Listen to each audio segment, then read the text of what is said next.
मैं मनीष शर्मा आपका फिर से बहुत बहुत स्वागत करता हूं माइंड मैप के अगले धमाकेदार एपिसोड में। आज हम बात करने वाले हैं ग्रेविटेशन पर। कंप्लीट बात होगी, वन शॉट में बात होगी। वादे के अनुसार हम आ गए हैं आपकी सारी समस्याओं को दूर करने, जड़ से मिटाने। बेटा ये जो माइंड मैप की सीरीज है, ये माइंड मैप की सीरीज एकदम क्रिस्प कंटेंट की सीरीज है। दैट मींस अभी मैं बोलना शुरू करूंगा और जब तक ये ग्रेविटेशन खत्म नहीं हो जाएगा तब तक बिना रुके मैं एक सांस में लगातार सारी चीजें तुम्हारे सामने रखूंगा। आपको ये करना है कि सबसे पहले तो पूरी शिद्दत और ईमानदारी से इसको देखना है, समझना है। फिर कुछ कुछ फॉर्मूलेज आएंगे बोर्ड पर, उनको नोट करने हैं। Hello hello hello hello everyone, क्या हालचाल, कैसे हो, केम छो, मजा में? उम्मीद कर रहा हूं सब लोग बहुत बहुत बहुत बढ़िया होंगे और अपनी प्रिपरेशन में दिन रात चार चांद लगा रहे होंगे। मैं मनीष शर्मा आपका फिर से बहुत बहुत स्वागत करता हूं माइंड मैप के अगले धमाकेदार एपिसोड में।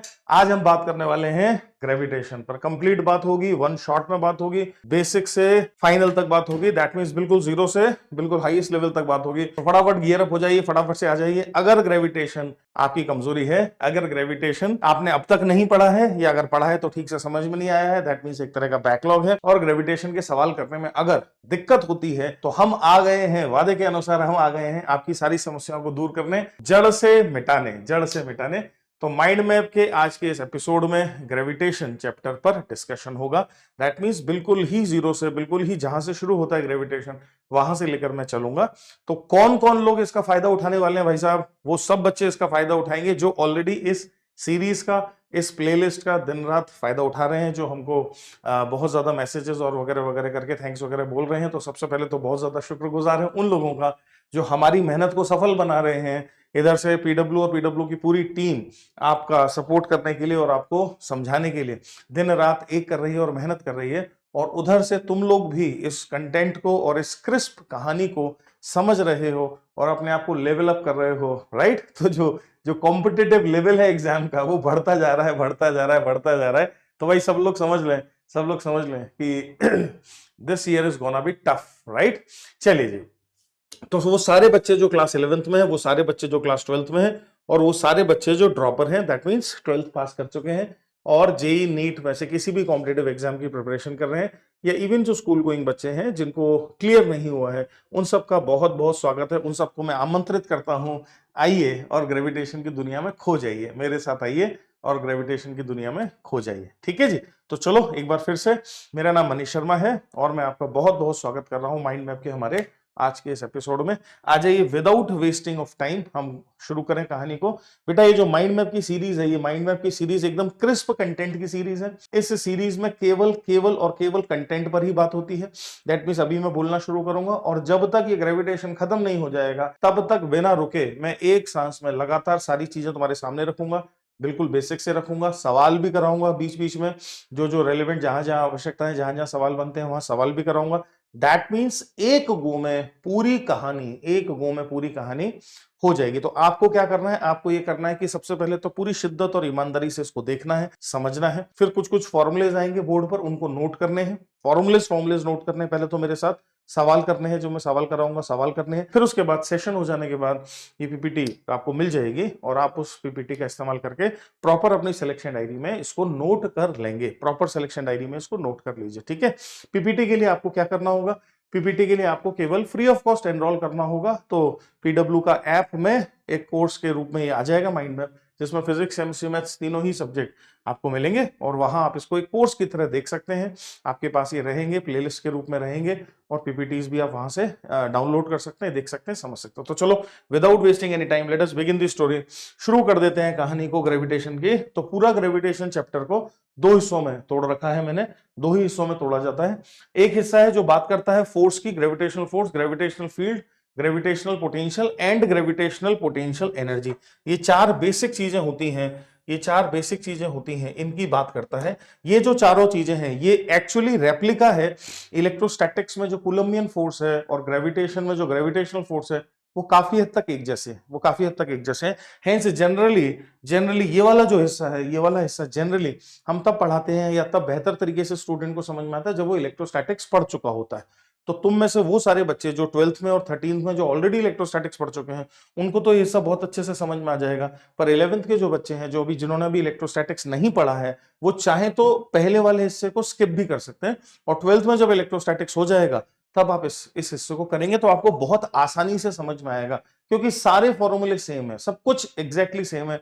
केवल हमें इधर से उधर करना आना चाहिए, केवल हमें ये आना चाहिए कि अच्छा ये फॉर्मूला इलेक्ट्रिक फील्ड देता है तो ये formula gravitational field similar situation में कैसे देगा, बस इतना समझ में आना चाहिए। दो मैं आपको सारे एक्सप्रेशन, सारे फॉर्मूले पीपीटी में लेकर आया हूं, आपके सामने रखूंगा, पर उनको इजी टू रिमेंबर, याद आसानी से करने के लिए, इलेक्ट्रोस्टैटिक्स के रिजल्ट एनीवेज हमें याद होते हैं, उससे रिलेट करना बस हमें आना चाहिए, है ना, उससे रिलेट करना आना चाहिए। और ऑब्वियसली पहला वाला जो हिस्सा है उस पर कम सवाल बनते हैं, है ना, क्योंकि एनीवेज पहले हिस्से पर अगर मैं सवाल देता हूं तो बच्चा उसको इलेक्ट्रोस्टैटिक्स की मदद से ही करता है, तो फिर ज्यादा बेहतर होगा कि इलेक्ट्रोस्टैटिक्स पे ही सवाल दिया जाए। तो पहले हिस्से पर कम सवाल बनते हैं। दूसरा जो हिस्सा है जो डील करता है planet, planetary motions, Kepler's law, escape velocity, है ना, इन सब चीजों से डील करता है, ज्यादा सवाल जो है वो सेकंड हिस्से पर बनते हैं। तो इंपॉर्टेंस की बात की जाए तो इन दोनों में से ऑब्वियसली सेकंड वाला हिस्सा कहीं ज्यादा इंपॉर्टेंट है, ज्यादा इंपॉर्टेंट है, इसको काफी अच्छे से देखना चाहिए। इसको 11th का स्टूडेंट भी देख सकता है, 12th का भी, 13th का भी, कोई भी देख सकता है, इसके लिए कोई प्रीरिक्विजिट नहीं, ठीक है। चलिए जी, तो ये कहानी है हमारी, तो लेट अस बिगिन, शुरू करते हैं। आइए जी, तो force, field, potential and potential energy. तो ग्रेविटेशनल फोर्स से पहले बात शुरू होगी, न्यूटन्स लॉ ऑफ ग्रेविटेशन से पहले बात शुरू होगी। तो न्यूटन भाई साहब ने एक लॉ दिया जिसको न्यूटन्स लॉ ऑफ ग्रेविटेशन कहते हैं। वो लॉ पॉइंट पार्टिकल्स के लिए है। तो देखो ये दो पॉइंट पार्टिकल्स हैं जिनके बीच में गैप r है, तो m1 और m2 पॉइंट पार्टिकल्स हैं, और m1 m2 पॉइंट पार्टिकल्स के बीच में जो गैप है वो r है। ये जो डॉटेड व्हाइट कलर से बनाया है ये है लाइन जॉइनिंग पार्टिकल्स या line joining masses. Hence, as per Newton's law जो ग्रेविटेशनल फोर्स है वो केवल अट्रैक्टिव नेचर का है। तो m1 m2 पर जो फोर्स लगाएगा वो ग्रीन कलर से दिखाया, m2 m1 पर जो फोर्स लगाएगा वो ये ग्रीन कलर से दिखाया, m1 m2 पर जो फोर्स लगा रहा है उसको F21 force on two because of 1 कह रहे हैं, m1 पर m2 की वजह से जो फोर्स लग रहा है उसको force on 1 because of 2 F12 कह रहे हैं, है ना। And as per Newton's law of gravitation ये जो दोनों फोर्सेस हैं ये मैग्नीट्यूड में बराबर है, डायरेक्शन में अपोजिट है, एक्शन रिएक्शन लॉ को फॉलो करते हैं, एक्शन रिएक्शन लॉ को फॉलो करते हैं। और अगर मैं इसको वेक्टर वाइज लिखना चाहूं, तो Gm1m2 divided by r square minus r21 cap, r21 cap है position vector of particle 2 with respect to particle 1। तो अगर मैं पार्टिकल 2 का पोजीशन वेक्टर 1 से निकालूं ऐसा, और इसका यूनिट वेक्टर निकालूं और उसको रिवर्स कर दूं तो इस डायरेक्शन का यूनिट वेक्टर आ जाएगा, ठीक है जी। तो वेक्टर में अगर लिखना है तो ऐसे लिखा जाता है, पर सवाल सॉल्व करने के लिए हम जनरली उसका इस्तेमाल नहीं करते हैं। जब हम सवाल सॉल्व करते हैं तो हम डायरेक्शन को अलग रखते हैं और मैग्नीट्यूड को अलग रखते हैं। तो मैग्नीट्यूड हम केवल Gm1 m2 divided by r square से मैग्नीट्यूड समझते हैं, और डायरेक्शन हमें समझ में आता है कि अट्रैक्टिव फोर्स है, लाइन जॉइनिंग के अलोंग लगेगा और अट्रैक्टिव नेचर का होगा। तो सवाल सॉल्व करते समय जनरली हम इस वेक्टर एक्सप्रेशन का इस्तेमाल नहीं करते हैं। क्या मेरी बात समझ रहे हैं? इसमें जो कांस्टेंट आ रहा है जी उसको कहते हैं यूनिवर्सल ग्रेविटेशनल कांस्टेंट। ये जो कांस्टेंट आ रहा है इसका नाम है यूनिवर्सल ग्रेविटेशनल कांस्टेंट, और ये कभी नहीं बदलता है, इसीलिए इसका ऐसा नाम है यूनिवर्सल ग्रेविटेशनल कांस्टेंट। ऐसा ही सिस्टम में इसकी जो वैल्यू है that is 6.6 into 10 to the power -11, याद कर लीजिए, हो सकता है सवाल ना भी दे तो आपको याद होनी चाहिए। ऐसा ही सिस्टम में इसकी वैल्यू है 6.6 into 10 to the power -11, 6.6 into 10 to power -11। Units की बात करें तो जी का यूनिट क्या हो जाएगा, ये न्यूटन है, इधर इसको ले जाओ तो newton metre square divided by KG का square, newton metre square divided by KG का स्क्वायर। कोई मुश्किल नहीं है, आप चाहें तो इसके डायमेंशंस भी बहुत मजे से निकाल सकते हैं। जी के अगर आप डायमेंशन निकालना चाहें, डायमेंशन ऑफ जी निकालना चाहें तो वो भी कोई ज्यादा मुश्किल बात नहीं है। Would be equal to force का डायमेंशन, फोर्स का डायमेंशन क्या होता है mlt-2, ये तो फोर्स का डायमेंशन है, इनटू आर स्क्वायर मतलब L square divided bye m1 m2 मतलब m स्क्वायर। हेंस जी का डायमेंशन हो जाएगा कितना, m-1 l3t-2, रटने की कोई जरूरत नहीं है, m-1 l3t-2, सही है, m-1 l3t-2, ये हो जाएगा जी का डायमेंशन। अगर डायमेंशन लिखना हो तो रटने की कोई जरूरत नहीं, जब आवश्यकता हो कभी तो फटाक से निकाल लेंगे, कोई दिक्कत वाली बात नहीं है, कोई मुश्किल वाली बात नहीं है, ठीक है जी। तो ये न्यूटन्स लॉ ऑफ ग्रेविटेशन है। Newton's law of gravitation fundamentally दो पार्टिकल के लिए, दो पॉइंट पार्टिकल के लिए डिफाइन की गई है, पर अगर दो से ज्यादा पार्टिकल होंगे ही नेचर में दो से ज्यादा पार्टिकल। और अब अगर हमें फोर्स वगैरह निकालना हो तो हम क्या करते हैं, हम सुपरपोजिशन प्रिंसिपल का इस्तेमाल करते हैं। सुपरपोजिशन प्रिंसिपल हमसे ये कहता है कि अगर दो से ज्यादा पार्टिकल है, जैसे इस एग्जांपल में इक्विलैटरल ट्रायंगल है, 3 पार्टिकल है, है ना। और मान लेते हैं कि हमें इस पर फोर्स निकालना है, तो सुपरपोजिशन प्रिंसिपल ये कहता है कि जब इन दोनों पार्टिकल, मान लेते हैं इसको मैं नाम दे देता हूं ए, इसको नाम दे देता हूं बी और इसको नाम दे देता हूं सी, तो जब ए बी का आपसी ग्रेविटेशनल फोर्स निकाला जाएगा तब सी है या नहीं है इससे कोई मतलब नहीं है ना। That means a b pair के बीच जो फोर्स होगा वो वैसा ही होगा जैसे आइसोलेटेड ए बी के लिए होता, जो हमने फॉर्मूला लिखा था पीछे। सिमिलरली एसी पेयर पर जो फोर्स होगा वो बिल्कुल वैसा ही होगा जैसे आइसोलेटेड एसी पेयर का फोर्स होता। तो देखो बी ए पर जो फोर्स लगाएगा वो इस डायरेक्शन में लगाएगा ऐसे, सी ए पर जो फोर्स लगाएगा वो इस डायरेक्शन में लगाएगा ऐसे। क्या मेरी बात समझ रहे हैं? क्या आप देख रहे हैं कि दोनों फोर्स बराबर मैग्नीट्यूड के होंगे, क्योंकि सब कुछ एक जैसा है, मास एक जैसा है, डिस्टेंस एक जैसा है ना। हेंस अगर मैं इस फोर्स को एफ बोल दूं, अगर मैं इस फोर्स को एफ बोल दूं, तो मैं जिसको एफ बोल रहा हूं वो क्या चीज है? वो है GM1M2 divided by are square. ठीक, और अब ए पर एक फोर्स ये और एक फोर्स ये लगता है, हेंस ए पर जो रिजल्टेंट फोर्स आता होगा, ए पर जो रिजल्टेंट फोर्स आता होगा ये आएगा रिजल्टेंट फोर्स ए पर, इस तरह से ये होगा ए पर लगने वाला रिजल्टेंट फोर्स जो क्वेश्चन ने तुमसे पूछा है ना। तो ए पर लगने वाला जो रिजल्टेंट फोर्स होगा एफ आर, अगर हम उसको लिखें, क्या आप समझ रहे हो? एंगल 30 डिग्री होगा बीच में, हेंस एफ आर की वैल्यू कितनी हो जाएगी? 2f cos 30 degree. तो जो रिजल्टेंट फोर्स है दैट वुड बी कितना? 2f cos 30 degree.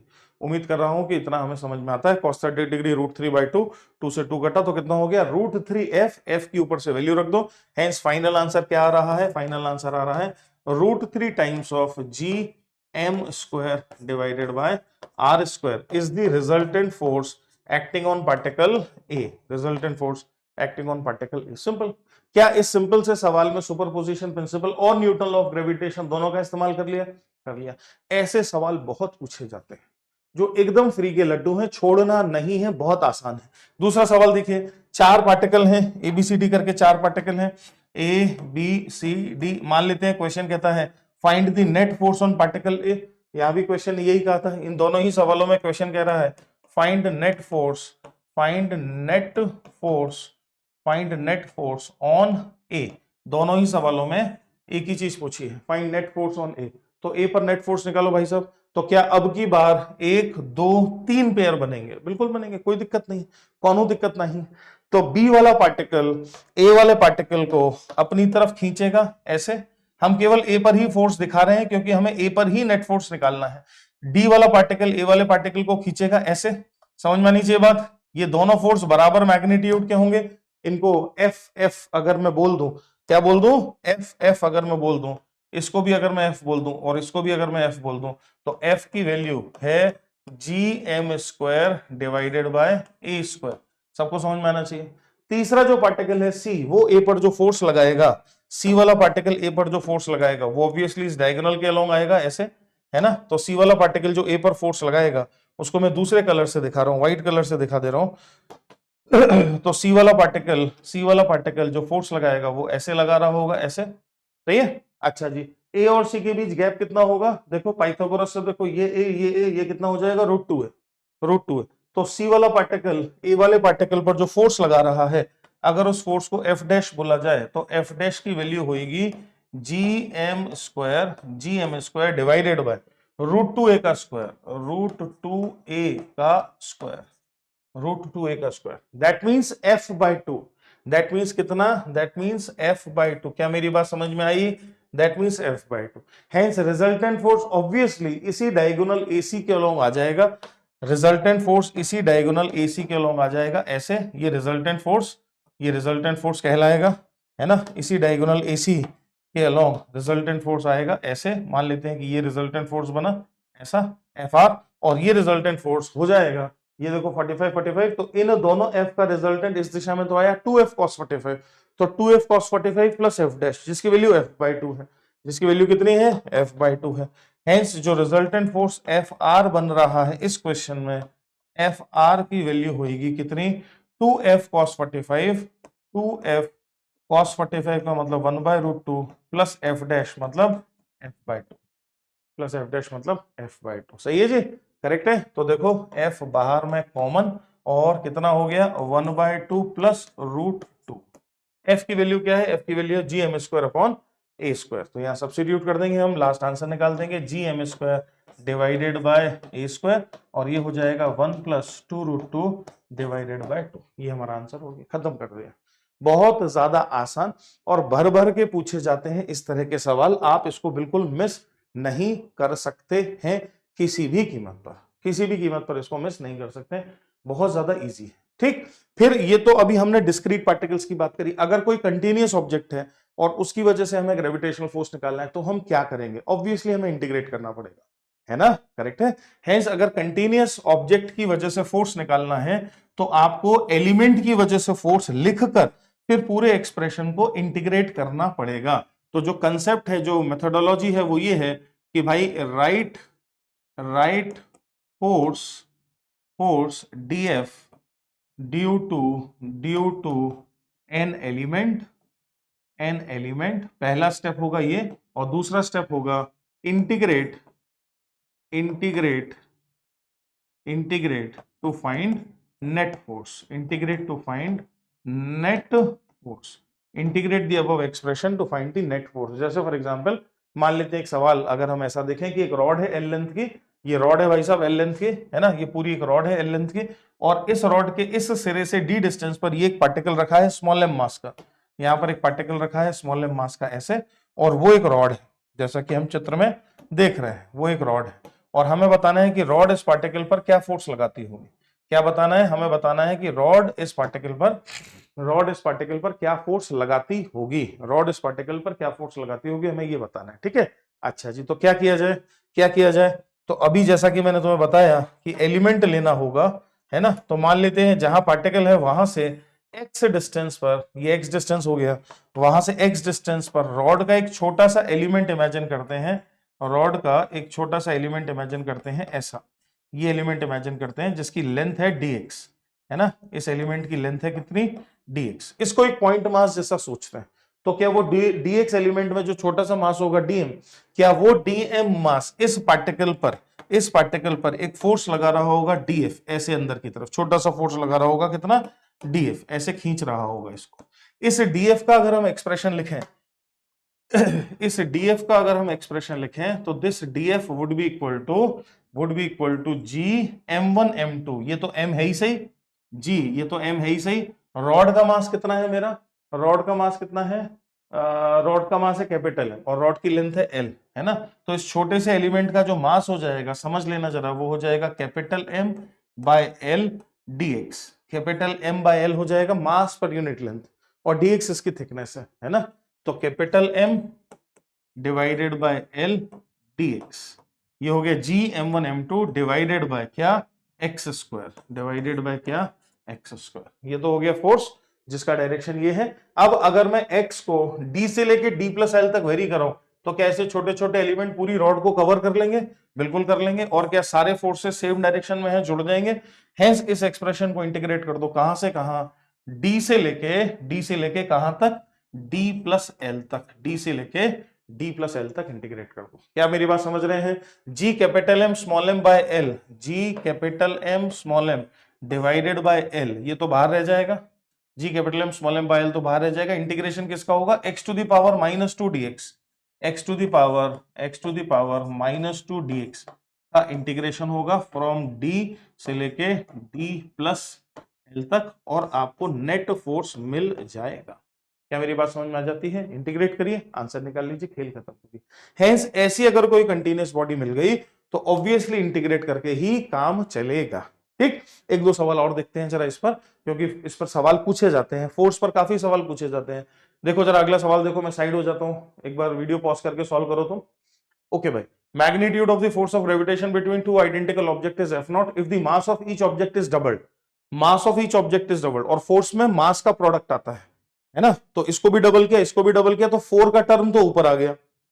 And the distance between them is half, distance को 1/2 या r/2 कर दिया, है ना, और डिस्टेंस का स्क्वायर आता है तो r/2 का स्क्वायर, तो नीचे से भी एक 4 ऊपर गया और एक 4 पहले से ही ऊपर है ना, एक 4 पहले से ही ऊपर है, तो न्यू ग्रेविटेशनल फोर्स का क्या हो जाएगा? 16 टाइम्स हो जाएगा, न्यू ग्रेविटेशनल फोर्स 16 टाइम्स हो जाएगा, 16 टाइम्स हो जाएगा। ओरल सवाल है, ओरल क्वेश्चन, समझ में आती है बात? अगला देखो, 3 particle of mass m are kept at vertices of equilateral triangle, gravitational force of attraction on any one of the particle is, अभी किया था अपन ने, क्या आंसर आया था अपना? क्या आंसर आया था भाई साहब? बी आंसर आया था, है ना, √3 gm² upon a²। Distance between the centre of moon and the earth is d। The mass of the earth is 81 times the mass of the moon. Eight what distance from the centre of the earth gravitational force on a point mass small m between the moon and the earth will be 0, है ना। तो mass of earth is 81 times the mass of moon. तो क्या है, अर्थ और moon है ना, अर्थ और मून है, मान लेते हैं ये लाइन है, इस पर अर्थ और मून दोनों है, एक तरफ अर्थ है और दूसरी तरफ मून है, ऐसा है, ठीक, ऐसा है। तो मान लेते हैं ये अर्थ है, ये अर्थ है और वो मून है। अर्थ का मास कितना है? 81 times the mass of moon. तो ये हो गया 81 m और ये हो गया m, ठीक। अच्छा जी, और दोनों के बीच में जो गैप है वो है d। दोनों के बीच में जो गैप है वो गैप है d। बहुत आसान क्वेश्चन है। दोनों के बीच में जो गैप है वो गैप है d। अब वो क्या चाहता है? वो चाहता है एक ऐसा पॉइंट ढूंढना जिसको नल पॉइंट बोलेंगे, जिस पर दोनों की वजह से नेट फोर्स 0 हो जाए। At what distance from the centre of the earth, अर्थ से कितने डिस्टेंस पर ऐसा कोई पॉइंट होगा, ऐसा कोई पॉइंट होगा, मान लेते हैं ऐसा कोई पॉइंट यहां है, अर्थ से x डिस्टेंस पर, अर्थ से x डिस्टेंस पर कोई पॉइंट है जहां पर अगर हम किसी मास को रख दें तो इसकी वजह से और इसकी वजह से नेट फोर्स 0 हो जाएगा। हो सकता है क्योंकि अर्थ अपनी तरफ खींचेगी, मून अपनी तरफ खींचेगा। अगर फोर्स के मैग्नीट्यूड इक्वल हो गए, अगर फोर्स के मैग्नीट्यूड इक्वल हो गए तो गेम हो जाएगा। तो मान लेते हैं P पॉइंट पर अगर हम एक छोटा सा पार्टिकल m' मास का रख देते हैं तो अर्थ जो फोर्स लगा रही होगी वो कितना हो जाएगा? अर्थ जो फोर्स लगा रही होगी वो कितना हो जाएगा? वो हो जाएगा G81m into m' divided by x² is equal to, moon जो फोर्स लगा रहा होगा वो हो जाएगा G_m into m' divided by, ये x है तो ये डिस्टेंस कितना बचा? d-x का होल स्क्वायर। ठीक है भाई, तो G_M M' दोनों तरफ से कट जाएगा, दोनों तरफ से कट जाएगा। और अब अगर हम रूट ले ले तो 81 का रूट हो जाएगा 9 into d-x, 9 into d-x is equal to क्या हो जाएगा उधर में x, देखो ध्यान से, है ना, 9 into d-x is equal to x। तो x की देखो वैल्यू कितनी आ रही है? x की वैल्यू आ जाएगी 9d divided by 9d divided by 10 which is your d answer. बहुत ही आसान और सिंपल सवाल है, बहुत ज्यादा इजी है, पूछे भी जाते हैं, सॉल्व करने होंगे एग्जाम में। ठीक है जी, चलिए जी, तो ये पहला कंसेप्ट था फोर्स का कंसेप्ट। अब हम दूसरे कंसेप्ट की तरफ बढ़ रहे हैं, फील्ड का concept, gravitational field and gravitational field intensity, जो काफी हद तक इलेक्ट्रिक फील्ड और इलेक्ट्रिक फील्ड इंटेंसिटी जैसा ही है। फील्ड का कंसेप्ट चाहे मैग्नेटिक फील्ड हो, चाहे ग्रेविटेशनल फील्ड हो, चाहे इलेक्ट्रिक फील्ड हो, सेम है। फील्ड होता क्या है? तो स्पेस सराउंडिंग द ऑब्जेक्ट, जहां पर उसका इंफ्लुएंस महसूस किया जाता है, उसको फील्ड बोलते हैं, उसको फील्ड बोलते हैं, है ना। अच्छा जी, और दूसरी चीज है ग्रेविटेशनल फील्ड स्ट्रेंथ या gravitational field intensity. Gravitational field strength या ग्रेविटेशनल फील्ड इंटेंसिटी, ये ग्रेविटेशनल फील्ड स्ट्रेंथ एक वेक्टर क्वांटिटी है, एक फिजिकल क्वांटिटी है। फील्ड तो एक कंसेप्ट है केवल, ये ग्रेविटेशनल फील्ड स्ट्रेंथ एक वेक्टर क्वांटिटी है, फिजिकल क्वांटिटी है। और इस ग्रेविटेशनल फील्ड स्ट्रेंथ को E का सिंबल दिया जाता है, जैसे इलेक्ट्रिक फील्ड का E होता है, और G का भी सिंबल दिया जा सकता है, इसको G का भी सिंबल दिया जा सकता है। तो gravitational field strength, gravitational field strength, ये जो शब्द है ये एक वेक्टर क्वांटिटी है। इसका सिंबल किताबों में E भी मिलता है हमें और G भी मिलता है, E भी मिलता है और G भी मिलता है। E इसलिए मिलता है क्योंकि इलेक्ट्रोस्टैटिक्स के इलेक्ट्रिक फील्ड जैसा ही है, इसीलिए E का सिंबल मिलता है, और G इसका खुद का सिंबल है। ग्रेविटेशनल फील्ड इंटेंसिटी या ग्रेविटेशनल फील्ड स्ट्रेंथ का सिंबल है G। डेफिनेशन क्या है दोनों में से किसी की भी डेफिनेशन क्या है? It is basically gravitational force पर unit mass, it is basically gravitational force पर यूनिट मास। तो किसी जगह पर कोई m मास रख दिया जाए, किसी जगह पर अगर m मास रख दिया जाए तो उस जगह पर, उस m मास पर जो ग्रेविटेशनल फोर्स है, अगर वो है कैपिटल F वेक्टर, तो कैपिटल F वेक्टर को m से ही डिवाइड कर दोगे तो आपको उस जगह पर, उस पॉइंट पर ग्रेविटेशनल फील्ड स्ट्रेंथ मिल जाएगी। Obviously gravitational field strength point पर डिफाइन होती है। कहां डिफाइन होती है? पॉइंट पर डिफाइन होती है, स्पेस में, स्पेस के किसी पॉइंट पर डिफाइंड होती है। Defined at a point in space, defined at a point in space, किसी स्पेस में किसी पॉइंट पर डिफाइन होती है। तो उस पॉइंट पर जिस पॉइंट पर तुम्हें ग्रेविटेशनल फील्ड स्ट्रेंथ निकालनी है, अगर तुम एक टेस्ट मास रख देते हो और उस टेस्ट मास पर फोर्स आता है F, तो फोर्स पर यूनिट मास अगर तुम निकाल लो तो तुम्हें ग्रेविटेशनल फील्ड स्ट्रेंथ मिल जाएगी, ग्रेविटेशनल फील्ड स्ट्रेंथ मिल जाएगी। मैं उम्मीद कर रहा हूं कि ये डेफिनेशन हमें समझ में आ रही होगी। इसका ऐसा यूनिट निकालोगे तो न्यूटन पर मीटर आ जाएगा, न्यूटन पर केजी आ जाएगा, न्यूटन पर केजी आ जाएगा, एम मास है यहाँ, ठीक है ना भाई। अब डिफरेंट एग्जांपल्स, डिफरेंट केसेस में इसका क्या फॉर्मूला आता है, इसका क्या एक्सप्रेशन आता है, वो हमें आना चाहिए। इलेक्ट्रोस्टैटिक्स में भी हम जानते हैं कि इलेक्ट्रिक फील्ड के रिजल्ट डिफरेंट सिचुएशंस में क्या है वो हमें पता होने चाहिए। सिमिलरली ग्रेविटेशन में भी हमें पता होना चाहिए। दोनों बिल्कुल सिमिलर हैं, दोनों बिल्कुल एक जैसे हैं, दोनों बिल्कुल एक जैसे हैं। तो देखो, जैसे इलेक्ट्रोस्टैटिक्स में क्यू चार्ज की वजह से फील्ड होती है k Q by are square, ठीक वैसे ही यहां पर के की जगह आ जाएगा जी, क्यू की जगह आ जाएगा एम, आर की जगह r. Hence GM divided by are square, एक पॉइंट मास की वजह से जो ग्रेविटेशनल फील्ड है, पॉइंट मास की वजह से जो ग्रेविटेशनल फील्ड है उसका फॉर्मूला है GM divided by are square, GM divided by are square, ठीक है जी, GM divided by are square. ठीक, तो हम चाहें, और खासकर वो बच्चे जो 12th में इलेक्ट्रोस्टैटिक्स पढ़ चुके हैं, है ना, वो जो इलेक्ट्रोस्टैटिक्स को पढ़ चुके हैं, वो चाहें तो एक काम कर सकते हैं कि इलेक्ट्रोस्टैटिक्स और ग्रेविटेशन में इलेक्ट्रोस्टैटिक्स और ग्रेविटेशन में कन्वर्जन्स अगर हम समझ लें तो फिर हमें जरूरत नहीं रह जाएगी आगे कुछ भी पढ़ने समझने की। हम केवल कन्वर्ट करके भी काम चला सकते हैं, है ना। तो मेरी बात ध्यान से सुनना, इलेक्ट्रोस्टैटिक्स में जहां चार्ज आएगा Q, ग्रेविटेशन में वहां मास आएगा M, है ना। इलेक्ट्रोस्टैटिक्स में जो कांस्टेंट है K, जिसकी वैल्यू है 1/4 pi epsilon not, 1/4 pi epsilon not, वो कांस्टेंट ग्रेविटेशन में कौन है? G। वो कांस्टेंट ग्रेविटेशन में कौन है? G है। सही है, समझ में आ रही ना मेरी बात। हेंस 1/4 पाई एप्सिलॉन नॉट को G से रिप्लेस किया जा सकता है और 1/एप्सिलॉन नॉट को 4 पाई G से रिप्लेस किया जा सकता है। 1/एप्सिलॉन नॉट को 4 पाई G से रिप्लेस किया जा सकता है। क्या मेरी बात समझ रहे हैं? तो अगर हम इलेक्ट्रो के रिजल्ट ग्रेविटेशन में बदलना चाहें तो हम चट्टपट बदल सकते हैं, जैसे के Q by are square, G M by are square, दोनों दिमाग में सेट हो गए, अच्छा, एक डिफरेंस दोनों में है, वो समझ लो। पॉजिटिव चार्जेस की वजह से इलेक्ट्रिक फील्ड बाहर की तरफ बनती है, जबकि पॉजिटिव मासेस की वजह से ग्रेविटेशनल फील्ड अंदर की तरफ बनती है। ये एक डिफरेंस है। दैट मीन्स डायरेक्शन का थोड़ा सा अंतर है। पॉजिटिव चार्ज की वजह से इलेक्ट्रिक फील्ड का जो डायरेक्शन है और ग्रेविटेशनल फील्ड का जो डायरेक्शन है वो दोनों एक दूसरे के अपोजिट हैं, तो कैपिटल एम की वजह से यहां पर जो फील्ड बनेगी उसका डायरेक्शन अंदर की तरफ होगा, जबकि अगर यहाँ चार्ज होता, पॉजिटिव चार्ज होता, तो उसकी वजह से जो फील्ड बनती उसका डायरेक्शन बाहर की तरफ होता। तो चाहे तो हम ऐसा दिमाग में सेट कर सकते हैं, हम चाहे तो ऐसा कह सकते हैं कि ग्रेविटेशनल फील्ड है ना, मास की वजह से जो ग्रेविटेशनल फील्ड है वो काफी हद तक वैसी है जैसे नेगेटिव चार्ज की फील्ड होती थी, है ना, वो काफी हद तक वैसी है जैसी नेगेटिव चार्ज की वजह से फील्ड होती थी, काफी हद तक वैसी है, उससे तुलना कर सकते हैं, कंपेयर कर सकते हैं। आओ फटाफट कंपैरिजन को देखें और समझें, फटाफट देखें। तो भाई साहब, सर्कुलर रिंग बहुत इंपॉर्टेंट केस होता है इलेक्ट्रोस्टैटिक्स में, सर्कुलर रिंग का बड़े सवाल बनते हैं इस पर। हेंस अगर मैं एक सर्कुलर रिंग की बात करूं, यूनिफॉर्म मास डेंसिटी की यूनिफॉर्म सर्कुलर रिंग की बात करूं और उसके एक्सेस पर किसी पॉइंट की बात करूं, तो एक्सेस पर जो ग्रेविटेशनल फील्ड बन रही है वो है, उधर फॉर्मूला होता है k q r upon r square plus capital r square की पावर 3/2, यहां हो जाएगा G M r upon r square plus r square की पावर 3/2। डायरेक्शन किधर? डायरेक्शन अंदर की तरफ, डायरेक्शन किधर? डायरेक्शन अंदर की तरफ। सही है जी, डायरेक्शन किधर है भाई साहब? डायरेक्शन अंदर की तरफ है। अगर सेंटर पर आ जाएंगे तो फील्ड क्या हो जाएगी? जीरो। रिंग के, सर्कुलर रिंग के सेंटर पर आ जाएंगे तो फील्ड क्या हो जाएगी? देखो स्मॉल आर की वैल्यू क्या हो जाएगी? स्मॉल आर की वैल्यू हो जाएगी जीरो। ठीक, अच्छा जी।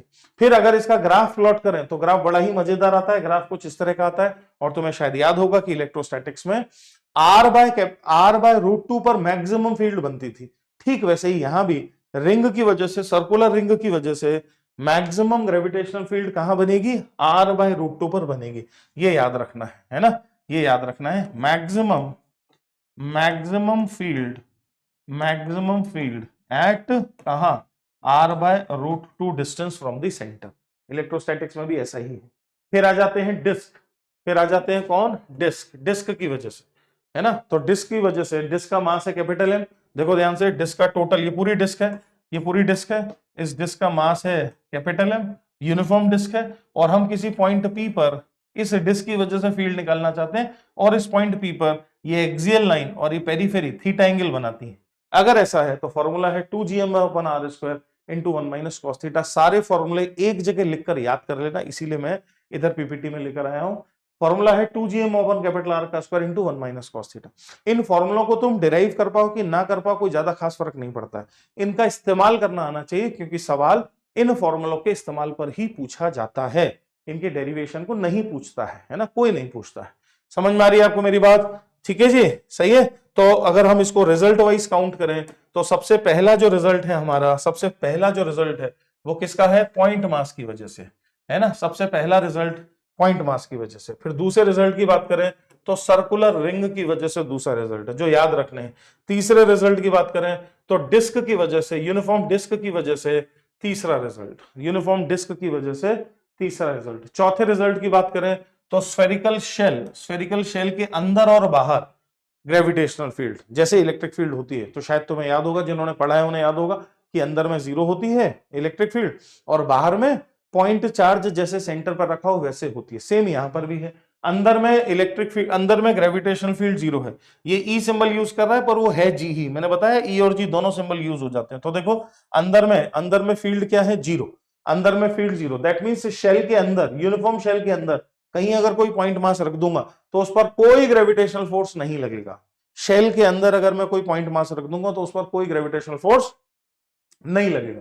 तो अंदर में 0 भाई साहब, और बाहर में बिल्कुल वैसी है जैसे सेंटर पर चार्ज रखा होता या मास रखा होता, KQ/r², GM/r², GM/r², है ना। इसका अगर हम E वर्सेस R का ग्राफ खींचें, अगर हम इसका E वर्सेस R का ग्राफ खींचें कि ग्राफ कैसा आएगा इसका, इसका ग्राफ कैसा आएगा, तो क्या पहले तो 0 ही है ना, जब तक स्मॉल r कैपिटल R नहीं हो गया तब तक 0 है, तब तक 0 रही, और फिर स्मॉल r कैपिटल R से जब बड़ा हो जाएगा तब वेरिएशन 1/r² के साथ होगा, ऐसा कुछ होगा, ऐसा कुछ होगा।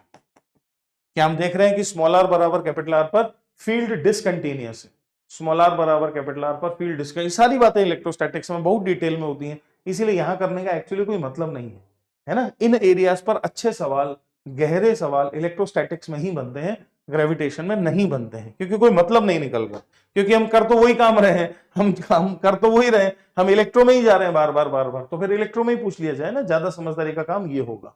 अच्छा जी, इसी चीज को थ्योरम बना देते हैं ताकि आसानी से याद रहे।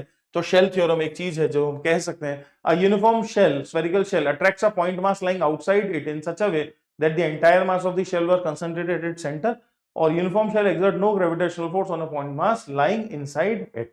ठीक, अच्छा जी, कितना नंबर पहुंच गया था हमारा, 4 नंबर आ गया था, 4 नंबर आ गया था। ठीक है जी, पांचवा नंबर, पांचवा नंबर है ना, यूनिफॉर्म सॉलिड स्फीयर, पांचवा नंबर यूनिफॉर्म सॉलिड स्फीयर 5। सही है जी, 5 रिजल्ट हो गए अब तक जो याद रखने जैसे हैं। अगेन बाहर के पॉइंट पर KQ/r² होता है, उधर सारा चार्ज सेंटर पर रखा होता है, ऐसा होता है, तो सारा मास सेंटर पर रखा है, ऐसा सोचा जा सकता है। हेंस अगर एक यूनिफॉर्म सॉलिड स्फीयर है और बाहर किसी पॉइंट पर फील्ड निकालनी है तो हम मान लेंगे सारा मास सेंटर पे कंसंट्रेटेड है, और फॉर्मूला यूज कर लेंगे GM/r², GM/r²। अच्छा जी, इंटरनल पॉइंट पर अंदर में अगर फील्ड निकालनी हो तो ये काफी इंपॉर्टेंट रिजल्ट है, ये इंपॉर्टेंट रिजल्ट है, तुम्हें याद होना चाहिए, है ना, याद होना चाहिए कि अंदर में किसी पॉइंट पर फील्ड निकालनी हो तो वो है G∗M/r³ into small r। Electrostatics में भी हम जानते हैं कि अंदर में फील्ड रेडियल हो जाती है, अंदर में फील्ड सॉलिड स्फीयर अगर हो तो सॉलिड स्फीयर के अंदर फील्ड कैसी हो जाती है, रेडियल हो जाती है। ये बहुत इंपॉर्टेंट है, इस पर सीधे सीधे ग्राफ एक्सप्रेशन फॉर्मूला इलेक्ट्रो में भी पूछ लेता है और वो ग्रेविटेशन में भी पूछ सकता है। हेंस ये थोड़ी सी इंपॉर्टेंट चीज है, इसको थोड़ा और ज्यादा ध्यान से देखने और याद रखने की जरूरत है। हेंस इसका ग्राफ देखो भाई साहब, तो जब तक स्मॉल r कैपिटल R नहीं हो जाएगा तब तक तो ये ऐसा लीनियर चलेगा, तब तक तो ये ऐसा भाई साहब लीनियर चलेंगे, और फिर उसके बाद स्मॉल r कैपिटल R हो जाने के बाद E 1/r² के प्रोपोर्शनल होगी, तो ग्राफ ऐसा चलेगा, E 1/r² के प्रोपोर्शन होगी, तो ग्राफ कुछ ऐसा चलेगा। There is no discontinuity at small r बराबर कैपिटल आर। वेल डिफाइंड है फील्ड, वेल डिफाइंड है स्मॉल आर बराबर कैपिटल आर पर। इधर हम E प्रोपोर्शनल टू R लिखेंगे, उधर E प्रोपोर्शनल टू 1/r² लिखेंगे। ये graph very important graph physics की दुनिया में, फिजिक्स की दुनिया में ये ग्राफ बहुत ज्यादा इंपॉर्टेंट है। सीधा सीधा पूछ लेता है, सीधा डायरेक्ट डायरेक्ट पूछ लेगा, ऐसे ही देके पूछ लेगा। ठीक है जी, तो हमें समझ में आना चाहिए ये फॉर्मूला भी बहुत इंपॉर्टेंट है अंदर के किसी पॉइंट पर, और ग्राफ भी बहुत ज्यादा इंपॉर्टेंट है। ठीक, तो हमने 5 एक्सप्रेशन फील्ड के देखे और इनको बाय हार्ट हम याद कर लेंगे, फॉर्मूले हम याद कर लेंगे। इलेक्ट्रो में भी फायदा होगा, ग्रेविटेशन में फायदा होगा। ठीक है जी, ये था हमारा सेकंड कंसेप्ट। अब हम थर्ड कंसेप्ट की तरफ चल रहे हैं, पोटेंशियल एनर्जी। ठीक, तो ग्रेविटेशनल पोटेंशियल एनर्जी, तो अगर 2 पॉइंट मासेस हैं M1 और M2, तो इन दोनों पॉइंट मासेस के लिए या इनसे बनने वाले सिस्टम के लिए ग्रेविटेशनल पोटेंशियल एनर्जी का फॉर्मूला है -Gm1m2 divided by R। Minus Gm1m2 divided by R। ठीक है जी, यहां M1 M2 तो मासेस हैं, पॉजिटिव है, R डिस्टेंस है, पॉजिटिव है, G भी पॉजिटिव है। Hence gravitational potential energy is always negative. बोलो भाई, gravitational potential energy is always कैसा? Is always negative. Gravitational potential energy is always negative. Gravitational potential energy is always negative. अच्छा, इससे पहले एक और बहुत इंपॉर्टेंट बात समझने की बहुत ज्यादा आवश्यकता है कि absolute value of potential energy, किसी भी तरह की पोटेंशियल एनर्जी हो, कभी नहीं निकाली जा सकती है। Absolute value of potential energy cannot be found। Absolute value किसी भी प्रकार की पोटेंशियल एनर्जी की नहीं निकाली जा सकती, नॉट ओनली ग्रेविटेशन, किसी भी प्रकार की। ठीक है, तो एक स्टेटमेंट तो वो लिखा है मैंने, और दूसरा स्टेटमेंट ये लिखा है कि gravitational potential energy is always negative. दूसरा स्टेटमेंट ये लिखा है। ये दोनों स्टेटमेंट एक साथ कैसे ट्रू होंगे? नीचे वाला और ऊपर वाला एक साथ कैसे ट्रू होगा? तो वो ऐसे ट्रू होगा कि ये जो नीचे वाला स्टेटमेंट लिखा था वो एक्चुअली वैलिड तब है जब एक रेफरेंस लिया जा रहा है। क्या मतलब? ज्यादा अच्छा होगा अगर मैं ऐसा लिखूं, if gravitational potential energy at infinity is taken as zero, है ना? अगर ग्रेविटेशनल पोटेंशियल एनर्जी इंफिनिटी पर जीरो है ऐसा मान लिया जाए, then gravitational potential energy for any system, finite system is always negative. मैं उम्मीद कर रहा हूं कि आपको समझ में आ गया होगा मैं क्या कह रहा हूं। ठीक, ये फॉर्मूला जो लिखा हुआ है तुम्हारे सामने, ये फॉर्मूला एक एजम्पशन पर बेस्ड है, और वो एजम्पशन क्या है कि अगर M1 M2 के बीच इनफाइनाइट सेपरेशन कर दिया तो ग्रेविटेशनल पोटेंशियल एनर्जी जीरो हो जाएगी। इस एजम्पशन पर बेस्ड है ये रिजल्ट। ठीक, अच्छा जी, ये तो सर 2 मासेस हैं उनके लिए है। अगर 2 से ज्यादा मासेस हो गए तो क्या करेंगे सर? Superposition principle. हमारा तो प्रिंसिपल तैयार है, सुपरपोजिशन। हेंस अगर 2 से ज्यादा मासेस हो गए, 3 हो गए, 4 हो गए, 5 हो गए, कितने भी हो गए, तो हम क्या करेंगे? हम सुपरपोजिशन प्रिंसिपल का इस्तेमाल करेंगे। ठीक, अच्छा जी, ये भी एक बहुत इंपॉर्टेंट चीज है कि potential energy of given by this equation is property of this system. हम कभी भी ये नहीं कह सकते कि पोटेंशियल एनर्जी M1 की है या M2 की है। किसकी है? सिस्टम की है।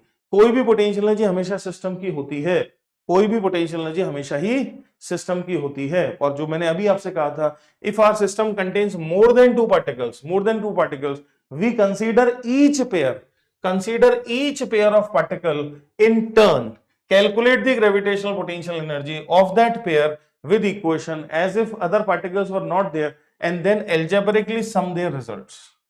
जैसे फॉर एग्जाम्पल मान लेते हैं कि अगर मैं तुमसे ये कहूं कि ये एक इक्विलैटरल ट्रायंगल है भाई साहब, इस इक्विलैटरल ट्रायंगल के वर्टिसेस पर 3 मासेस रखे हुए हैं M, और इसकी जो साइड है वो है A। इस सिस्टम की ग्रेविटेशनल पोटेंशियल एनर्जी बता दो। M करके 3 मासेस हैं और साइड है A, इसकी ग्रेविटेशनल पोटेंशियल एनर्जी बता दो। तो तुम्हें यह सोचना होगा कि 2-2 के कितने पेयर बनेंगे? 3 पेयर बनेंगे। हर पेयर की पोटेंशियल एनर्जी लिखनी होगी फॉर्मूले से और सबको जोड़ लेना होगा। अगर तुम ऐसा कर दो तो इस क्वेश्चन की ग्रेविटेशनल पोटेंशियल एनर्जी का रिजल्ट आएगा U is equal to 3 times of -Gm² divided by A। देख लेना और समझ लेना। ठीक है जी, इसका रिजल्ट आएगा 3 times of minus of G M square divided by a. ठीक, सही है, ऐसा है। सिमिलरली देखो, अगर एक स्क्वायर होता, जैसा कि पीछे क्वेश्चन किया था, अगर ऐसा एक स्क्वायर होता, इसके भी वर्टिसेस पर 4 पार्टिकल रखे होते, और स्क्वायर की जो साइड है वो साइड ए होती मान लेते हैं, और इसके भी वर्टिसेस पर 4 बराबर बराबर मासेस रखे होते एम ईच, और सवाल पूछता कि भाई इस सिस्टम की ग्रेविटेशनल पोटेंशियल एनर्जी बता दो, तो क्या फिर हमें देखना पड़ता कि पेयर कितने बनेंगे? इसमें पेयर बनेंगे 6। 4 पेयर तो बनेंगे ए साइड के, 1 2 3 4, और 2 पेयर बनेंगे डायगोनल वाले। कितने पेयर बनेंगे? 6 पेयर बनेंगे। सही बात है। उन ऑल 6 पेयर्स की पोटेंशियल एनर्जी को जोड़ के लिखना पड़ेगा, तब इस सिस्टम की पोटेंशियल एनर्जी आएगी।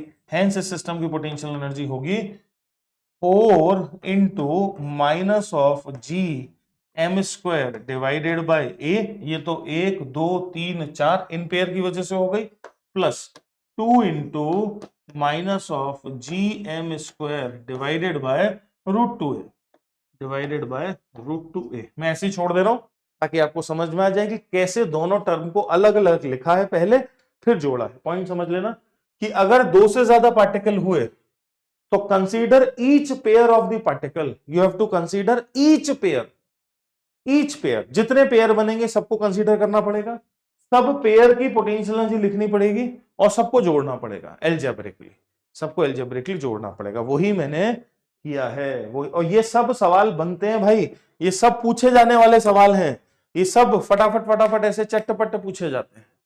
ठीक, अच्छा जी, आओ जरा 2 4 5 और सवाल देखें। An object is dropped from a height h बराबर 2re on the surface of the earth, find the speed with which it will collide with the ground. बहुत बढ़िया सवाल है, बहुत बढ़िया सवाल है, कंजर्वेशन ऑफ मैकेनिकल एनर्जी पर बेस्ड है। ठीक, अच्छा जी, देखना जरा ध्यान से देखना। मान लेते हैं ये अर्थ है ना, मान लेते हैं ये अर्थ है, ये अर्थ है, और क्वेश्चन जो कह रहा है वो ये कह रहा है कि एक पार्टिकल को हमने ऐसे ड्रॉप किया है, पार्टिकल को इस प्रकार से ड्रॉप किया जा रहा है। ठीक है, ये अर्थ का सेंटर है, ये अर्थ का सेंटर है। ठीक है, ये अर्थ का सेंटर है। तो पार्टिकल को हमने ड्रॉप किया कहां से?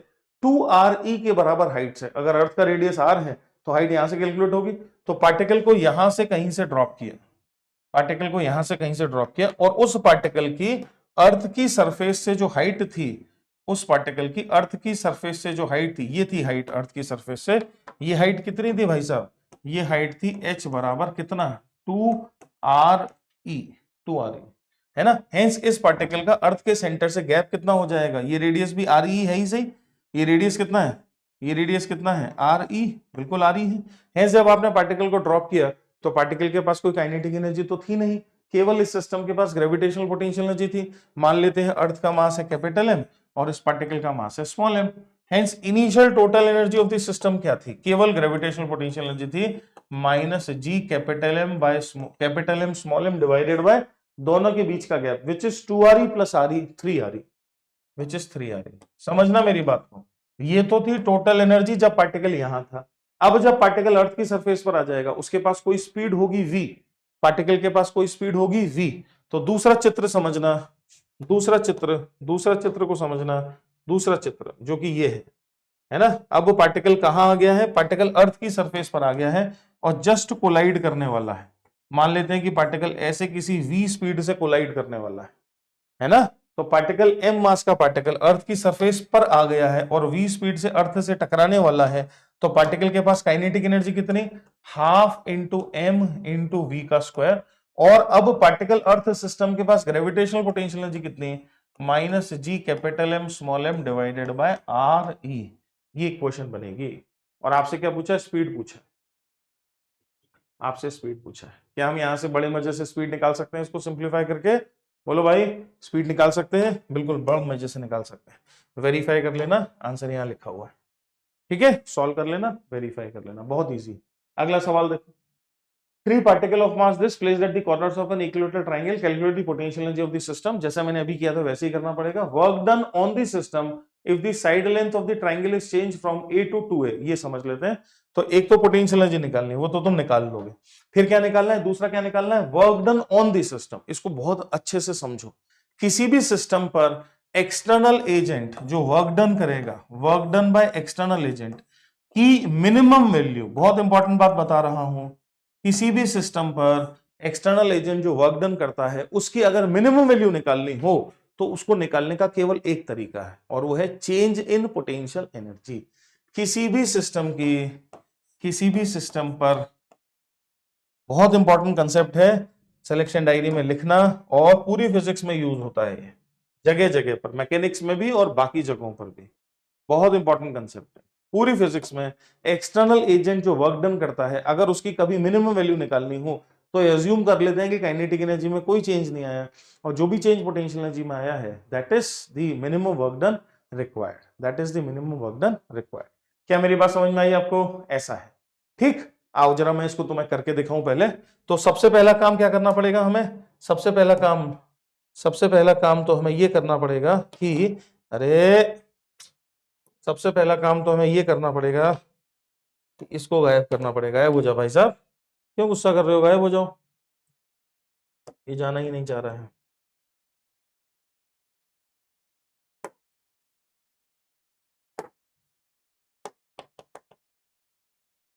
आ गए। तो सबसे पहला काम ये करना पड़ेगा, देखो, कि हमें इस सिस्टम की पोटेंशियल एनर्जी को समझना पड़ेगा। इस सिस्टम में तीन पेयर बनेंगे, 1 2 और 3। ध्यान से देखोगे तो नीचे तो ए ही है सब जगह। ये जो पेयर बनेगा इसमें एक टर्म आएगा 3m इंटू एम, 3 का। इसमें एक टर्म आएगा 3 2 6 का और इसमें एक टर्म आएगा 2 इंटू 1 2 का। तो देखना जरा, 3 है ना, और 3 2 6, 6 प्लस 3 9, 9 प्लस 2 9 10 11, 11 का टर्म आएगा। तो 11 G M square divided by A is the potential energy of the system. पहले तो तुम ये निकाल लेना आराम से और मैच करा लेना, और जब तुम निकालोगे तो तुम्हें समझ में आएगा कि मैंने क्या किया है, मैंने क्या किया है ना, मैंने क्या किया है। तो जब हम ए सी को लेंगे तो उसमें 3 का मल्टीप्लाइंग फैक्टर होगा, जब हम सी बी को लेंगे तो उसमें 6 का मल्टीप्लाइंग फैक्टर होगा, और जब हम ए बी को लेंगे तो उसमें 2 का मल्टीप्लाइंग फैक्टर होगा, है ना भाई। तो 6 plus 3 9, 9 plus 2 11, 11 G M square by A is the potential energy of the system. ये हो गया हमारा पहला आंसर। ये आंसर, पहला answer, potential, what is the potential energy of the system? Potential energy of the system is obviously minus का sign और आएगा, माइनस का साइन तो आएगा ही सही। अच्छा जी, ठीक। अच्छा, अब हमें क्या करना है? हमें वर्क डन निकालना है। क्वेश्चन कहता है कि साइड को ए से 2a कर देते हैं, है ना, साइड को ए से 2a कर देते हैं। तो आपको जो वर्क डन करना पड़ेगा, आपको जो वर्क डन करना पड़ेगा that would be equal to final potential energy minus initial potential energy. जब तुमने ए को 2a कर दिया तो फाइनल पोटेंशियल एनर्जी में यहां ए की जगह 2a आएगा। तो देखना जरा ध्यान से। So this is equal to final potential energy हो जाएगी minus 11 G M square divided by 2a। ये तो हो गई फाइनल पोटेंशियल एनर्जी, यूएफ की value, minus initial potential energy, minus initial potential energy which is minus of 11 G M square divided by a। इसको solve कर लेना तो आपको आंसर मिल जाए। ये मैंने इसलिए पूरा करके दिखाया है क्योंकि ये बहुत इंपॉर्टेंट है और इस तरह के बहुत ज्यादा सवाल पूछे जाते हैं पूरी फिजिक्स में, बहुत ज्यादा सवाल पूरी फिजिक्स में पूछे जाते हैं। एक दो जगह भी अगर ढंग से समझ में आ जाती है बात तो गेम ओवर हो जाता है, कहानी खत्म हो जाती है भाई साहब, कहानी खत्म हो जाती है, ठीक है। अच्छा जी, 8 पॉइंट मासेस हैं एम ईच जो वर्टिसेस ऑफ क्यूब की वर्टिसेस पर अरेंज्ड है। आपको इस सिस्टम की पोटेंशियल एनर्जी निकालनी है। होमवर्क में आपको ये दिया जा रहा है, आपको ये समझना होगा कितने पेयर बनेंगे, हर पेयर की ग्रेविटेशनल पोटेंशियल लिख के जोड़ देंगे। स्टैंडर्ड सवाल है, हर जगह पर हर किताब में हमें इलेक्ट्रोस्टैटिक्स में भी मिलेगा और ग्रेविटेशन में भी मिलता है, ठीक है जी। तो वो होमवर्क में कर लेंगे। आगे बढ़ जा रहे हैं। ग्रेविटेशनल पोटेंशियल जो आखिरी कंसेप्ट है हमारा, पहला जो यूनिट है उसके आखिरी मुकाम पर हम आ चुके हैं, फर्स्ट पार्ट के लास्ट हिस्से पर हम आ चुके हैं, ग्रेविटेशनल पोटेंशियल।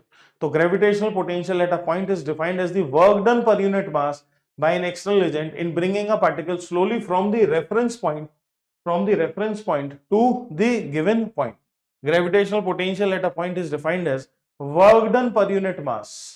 किसी जगह पर ग्रेविटेशनल पोटेंशियल भी पॉइंट पर डिफाइंड होता है। ग्रेविटेशनल पोटेंशियल भी कहां डिफाइंड होता है? Defined at a point, defined at a point.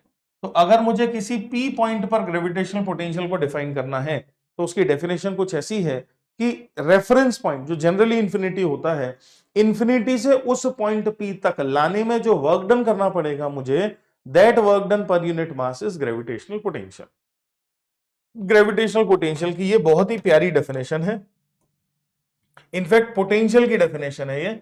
तो gravitational potential at a point is defined as work done per unit mass by an external agent in bringing a particle from the reference point to the given point. From the reference point to the given point. From the reference point to the given point.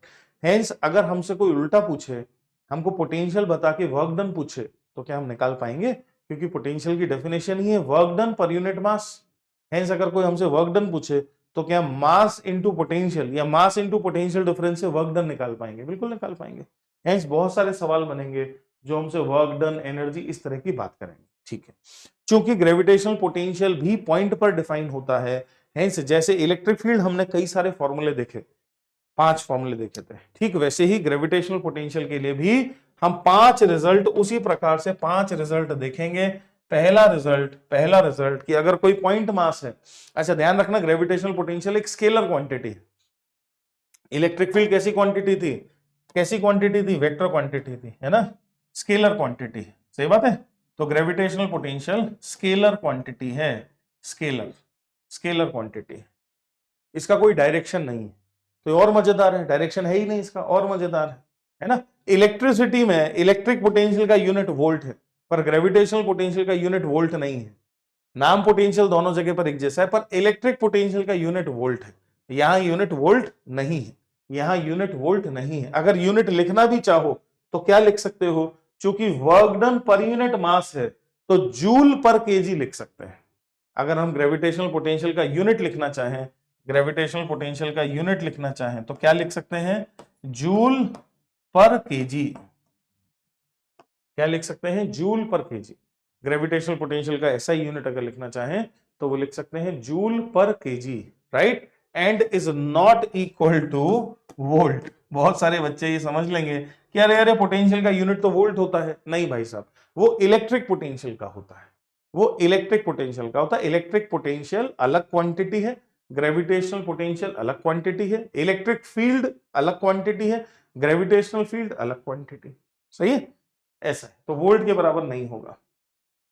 तो पहला example कि अगर ये point mass है तो इस point mass की वजह से आर दूरी पर ग्रेविटेशनल पोटेंशियल कितना है? -gm/r, माइनस साइन के साथ। इसका मतलब मास अपने चारों तरफ नेगेटिव पोटेंशियल बनाता है, और ऑब्वियसली ये चीज इंफिनिटी पर पोटेंशियल 0 माना जा रहा है तब है। ये जो फॉर्मूला लिखा हुआ है, ये फॉर्मूला एक रेफरेंस पर बेस्ड है, और वो रेफरेंस है इंफिनिटी पर पोटेंशियल इज 0, है ना। Potential at infinity is taken as 0। ये एक रेफरेंस पॉइंट हुआ। Potential at infinity is taken as 0, ये एक रेफरेंस पॉइंट हुआ। इस रेफरेंस पॉइंट को लेते हुए हम कह सकते हैं कि पॉइंट मास की वजह से पोटेंशियल है -gm/r। तो याद रखना है पोटेंशियल हमेशा नेगेटिव होगा, ठीक। अच्छा जी, फिर आ जाते हैं potential due to uniform ring, that means second expression. तो यूनिफॉर्म रिंग की वजह से, ये रिंग है भाई साहब, इस रिंग का मास है कैपिटल M और इस रिंग का खुद का रेडियस है कैपिटल R, और अगर हम इसके सेंटर पे पोटेंशियल निकालें तो आंसर है -gm/r। कहां पर? रिंग के सेंटर पे पोटेंशियल निकालें तो आंसर है -gm/r। रिंग की एक्सिस पर कोई पॉइंट ले यहां, और यहां पोटेंशियल निकालें तो आंसर है -gm/√r² + x²। ये बिल्कुल इलेक्ट्रोस्टैटिक्स जैसा है। तो भाई ये एक यूनिफॉर्म रिंग है m मास की, और एक्सिस के किसी पॉइंट पर पोटेंशियल अगर लिखा जाए तो उसका फॉर्मूला है -gm/√r² + x²। इंपॉर्टेंट रिजल्ट है, सवाल बनते हैं इस पर। और अब अगर मैं इसी फॉर्मूला, ये जो फॉर्मूला आया है, इसकी मदद से पोटेंशियल वर्सेस आर, ये पोटेंशियल का फॉर्मूला है, v पोटेंशियल का फॉर्मूला है ना। सही बात है। अब अगर मैं v वर्सेस x को वेरी कराऊं और v वर्सेस x का ग्राफ खींचूं तो v वर्सेस x का ग्राफ कुछ ऐसा आएगा। अगर हम v वर्सेस x का ग्राफ खींचें तो v वर्सेस x का जो ग्राफ है भाई साहब, v वर्सेस x का ग्राफ कुछ इस प्रकार से आएगा। बहुत ही बढ़िया बात है। अगेन ग्राफ आइडेंटिफिकेशन के लिए आ जाते हैं। तो ये V वर्सेस X का ग्राफ किसके लिए खींचा गया है? रिंग के लिए खींचा गया। हेंस रिंग मैक्सिमम पोटेंशियल कहां बनाएगी? अपने सेंटर पे बनाएगी, है ना। मैग्नीट्यूड वाइज मैक्सिमम पोटेंशियल, ज्यादा बुद्धि मत लगाना कि अरे सर वो तो नेगेटिव है तो मिनिमम हुआ ना। मैग्नीट्यूड वाइज मैक्सिमम पोटेंशियल कहां बनाएगी?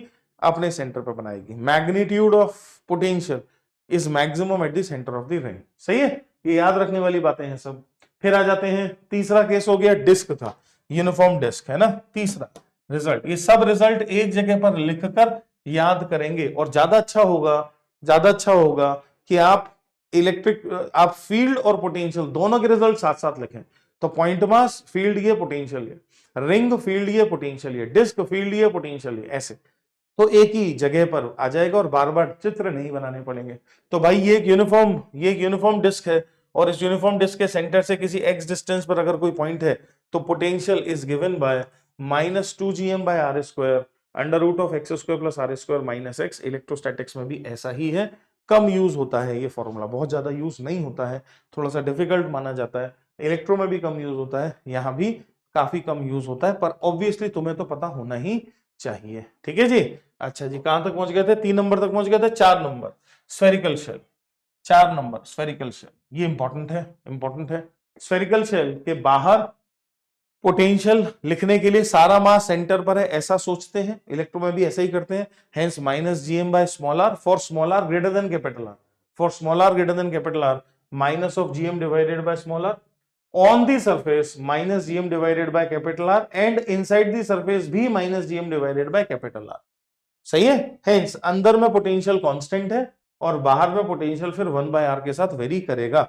तो अगर मैं शेल के लिए एक ग्राफ खींचूं, अगर मैं शेल के लिए V वर्सेस R का एक ग्राफ खींचूं तो V वर्सेस R के ग्राफ का जो बिहेवियर है वो बिहेवियर कुछ ऐसा रहेगा। V वर्सेस R के ग्राफ का बिहेवियर कुछ ऐसा रहेगा। सवाल आ जाएगा इस पर भाई साहब, है ना। तो स्मॉल r जब तक कैपिटल R से छोटा है तब तक पोटेंशियल कांस्टेंट है, और फिर स्मॉल r जब कैपिटल R से बड़ा हो जाएगा, दैट मींस पार्टिकल बाहर पहुंच गया है, तब पोटेंशियल 1/r के साथ वेरी कर रहा है। ठीक है जी। पांचवी और अंतिम कहानी सॉलिड स्फीयर, फिफ्थ और लास्ट कहानी सॉलिड स्फीयर। तो सॉलिड स्फीयर है, ये एक सॉलिड स्फीयर है जैसा आपको दिखाई दे रहा है, सेंटर से डिस्टेंस नापे जा रहे हैं। ठीक, अगर आउटसाइड पॉइंट है तो फिर वही सारा मास सेंटर पर सिचुएटेड हो गया। पोटेंशियल कहां से आ गया ये? अच्छा हाँ, पोटेंशियल की तो बात ही हो रही है, सही बात है। तो अगर अगर अगर आउटसाइड की बात हो रही है तो पोटेंशियल कितना? -gm/r, small r greater than capital R पर। ठीक, अच्छा जी, ये बहुत इंपॉर्टेंट रिजल्ट है, इस पर बड़े सवाल बनते हैं। उधर इलेक्ट्रिक फील्ड बहुत इंपॉर्टेंट थी, अंदर में बताया था भी थोड़ी देर पहले, सॉलिड स्फीयर के अंदर में इलेक्ट्रिक फील्ड बहुत इंपॉर्टेंट थी, और ये फॉर्मूला है पोटेंशियल का, ये भी उतना ही इंपॉर्टेंट है। तो भाई -gm divided by 2r³ into 3r² minus small r का स्क्वायर। स्मॉल r सेंटर से डिस्टेंस है, स्मॉल r कहां से डिस्टेंस है? सेंटर से डिस्टेंस है, स्मॉल r सेंटर से डिस्टेंस है। तो ये एक्सप्रेशन है और ये काफी इंपॉर्टेंट एक्सप्रेशन है, वेरी इंपॉर्टेंट, याद कर लेना इसको। इलेक्ट्रो में भी बहुत ज्यादा इंपॉर्टेंट है और यहां भी इंपॉर्टेंट है ना। डिराइव नहीं भी करोगे तो भी चलेगा, याद कर लोगे तो अच्छा रहेगा। अब ये जो पीछे रिजल्ट आया, इसमें अगर हम स्मॉल r की वैल्यू को 0 कर दें तो हम कहां पहुंच जाएंगे? सेंटर पर। किसके? सॉलिड स्फीयर के सेंटर पर। और स्मॉल r की वैल्यू को कैपिटल R कर दें तो कहां आ जाएंगे? सरफेस पर आ जाएंगे। हेंस सेंटर पर अगर हम पोटेंशियल लिखते हैं तो उसका एक्सप्रेशन आएगा -3gm/2r, वेरी इंपॉर्टेंट, -3gm/2r। और सरफेस पर जो पोटेंशियल लिखते हैं तो है -gm/r। इसका मतलब ये हुआ कि सेंटर पर पोटेंशियल सरफेस के पोटेंशियल का 3/2 टाइम्स है। ये इंपॉर्टेंट ऑब्जर्वेशन, सेंटर पर पोटेंशियल सरफेस के पोटेंशियल का कितने गुना है? 3/2 टाइम्स है। सेंटर पर पोटेंशियल सरफेस के पोटेंशियल का 3/2 टाइम्स है। और यहां भी अगर ग्राफ खींचें, ये ग्राफ तो और भी ज्यादा इंपॉर्टेंट है क्योंकि थोड़ा सा मुश्किल भी दिख रहा है ना, इसलिए ये बहुत इंपॉर्टेंट ग्राफ है, बहुत ज्यादा पूछा जाता है। पोटेंशियल सॉलिड स्फीयर के लिए पोटेंशियल वर्सेस आर का ग्राफ, तो भाई देखो ये ग्राफ कुछ ऐसा चलेगा कि अंदर में तो ये पैराबोलिक रहेगा और बाहर में हाइपरबोलिक हो जाएगा। फंक्शन ऐसे है। तो अंदर में तो ये पैराबोलिक है, क्यों पैराबोलिक है अंदर में क्यों पैराबोलिक है? अरे पूरा ही गायब हो गया, हद हो गई, पूरा गायब क्यों किया? फिर से करते हैं। तो अंदर में पैराबोलिक क्यों है? क्योंकि मैथमेटिकल फंक्शन पैराबोला का है, और बाहर में हाइपरबोलिक क्यों है? क्योंकि मैथमेटिकल फंक्शन हाइपरबोला का है। देखो अंदर में क्या फंक्शन था? अंदर में फंक्शन था ये पैराबोलिक है कि नहीं? v proportional to minus R square, v proportional to minus R square parabolic है, बिल्कुल पैराबोलिक है। और बाहर में फंक्शन क्या था? आउटसाइड में v proportional to 1 by R, rectangular hyperbolic है, बिल्कुल रेक्टेंगुलर हाइपरबोलिक है। और चूंकि नेगेटिव का साइन लगा हुआ है, नेगेटिव का साइन लगा हुआ है, तो दैट मींस पोटेंशियल नेगेटिव रहेगा। Very very important graph, very important graph, very important. पूछ लेगा सीधे का सीधा, आपको कुछ नहीं करना है। अगर आपने देखा हुआ है तो आप बड़े मजे से जवाब दे पाओगे, नहीं देखा हुआ है तो भाई कुछ नहीं कर पाओगे। ये पैराबोलिक है, ये हाइपरबोलिक है, याद रखना है इस बात को, है ना। ये पैराबोलिक है और ये हाइपरबोलिक है। सॉलिड स्फीयर की वजह से भी मैक्सिमम पोटेंशियल किस पॉइंट पर बन रहा है? सेंटर पर, है ना। सॉलिड स्फीयर की वजह से भी मैक्सिमम पोटेंशियल कहां बन रहा है? सेंटर पर बन रहा है। ठीक, अब कुछ रिप्रेजेंटेटिव सवाल देखें जरा। A circular ring of mass m and radius r is placed in xy plane with center at the origin. ये रही ring, ये रहा center at the origin. A particle of mass small m is released from rest at a point z बराबर 3r. यहाँ से particle को release किया. Find the speed with which it will pass through the center of the ring. तो क्या होगा? ये खींचेगा, अट्रैक्टिव फोर्सेस लगेंगे, खींचेगा, तो जब सेंटर से पास करेगा तब इसकी वेलोसिटी क्या होगी? ये पूछा जा रहा है। सही है, हम इसको एनर्जी कंजर्वेशन से करेंगे। अगर इस रिंग की वजह से ए पॉइंट पर पोटेंशियल है वी है ना, तो मास of the particle m into potential v है, ये बन गई पोटेंशियल एनर्जी। और काइनेटिक एनर्जी क्या है उस समय? 0 इज इक्वल टू, जब ये पार्टिकल रिंग के सेंटर पर पहुंच जाएगा और रिंग के सेंटर पे अगर पोटेंशियल है vb, तो m इंटू vb ये हो गई potential energy, plus half into m into velocity को u बोल देना, u का स्क्वायर। सही है, तो काम केवल इतना रह जाता है, m तो कट ही गया सब तरफ से, m कट ही गया, तो a पर पोटेंशियल माइनस बी पर potential V A minus V B is equal to कितना? U square by 2। तो 2 times of V A minus V B का अंडर रूट अगर मैं निकाल लूंगा तो मुझे स्पीड आ जाएगी। यहां स्पीड क्या होगी? अब रिंग की वजह से ए पर पोटेंशियल और रिंग की वजह से बी पर पोटेंशियल के फॉर्मूले हमारे पास हैं। एक्सिस पर और सेंटर पर पोटेंशियल है, निकालिए, रखिए, यू का वैल्यू निकाल लीजिए। समझ में आ जाती है बात? आंसर मैच कराइए, ये आंसर होगा। होमवर्क में करिएगा आप इस क्वेश्चन को, होमवर्क में निपटाइएगा। अगला सवाल देखें। A hollow spherical shell is compressed to half of its radius, gravitational potential at the centre, है ना। Hollow spherical shell is compressed to half of the radius, gravitational potential at the centre. क्या है अंदर में? Shell के अंदर में potential क्या है? Minus GM divided by R है ना। और अब तुमने क्या किया? रेडियस को आधा कर दिया। रेडियस को आधा कर देने पर ये r/2 हो जाएगा, तो -2gm/r होगा, मतलब और नेगेटिव हो गया, मतलब और घट गया है। तो क्या हो गया है? डिक्रीज कर गया है। क्या हो गया भाई? डिक्रीज कर गया है। समझ में आती है बात? और देखो अगला सवाल। Particle of mass small m is placed at a distance l from the centre of a hollow sphere, है ना। l is greater than r, of mass m radius r, l is greater than r। Particle कहां है? Particle बाहर है। At the centre of the shell gravitational potential and field both will be 0।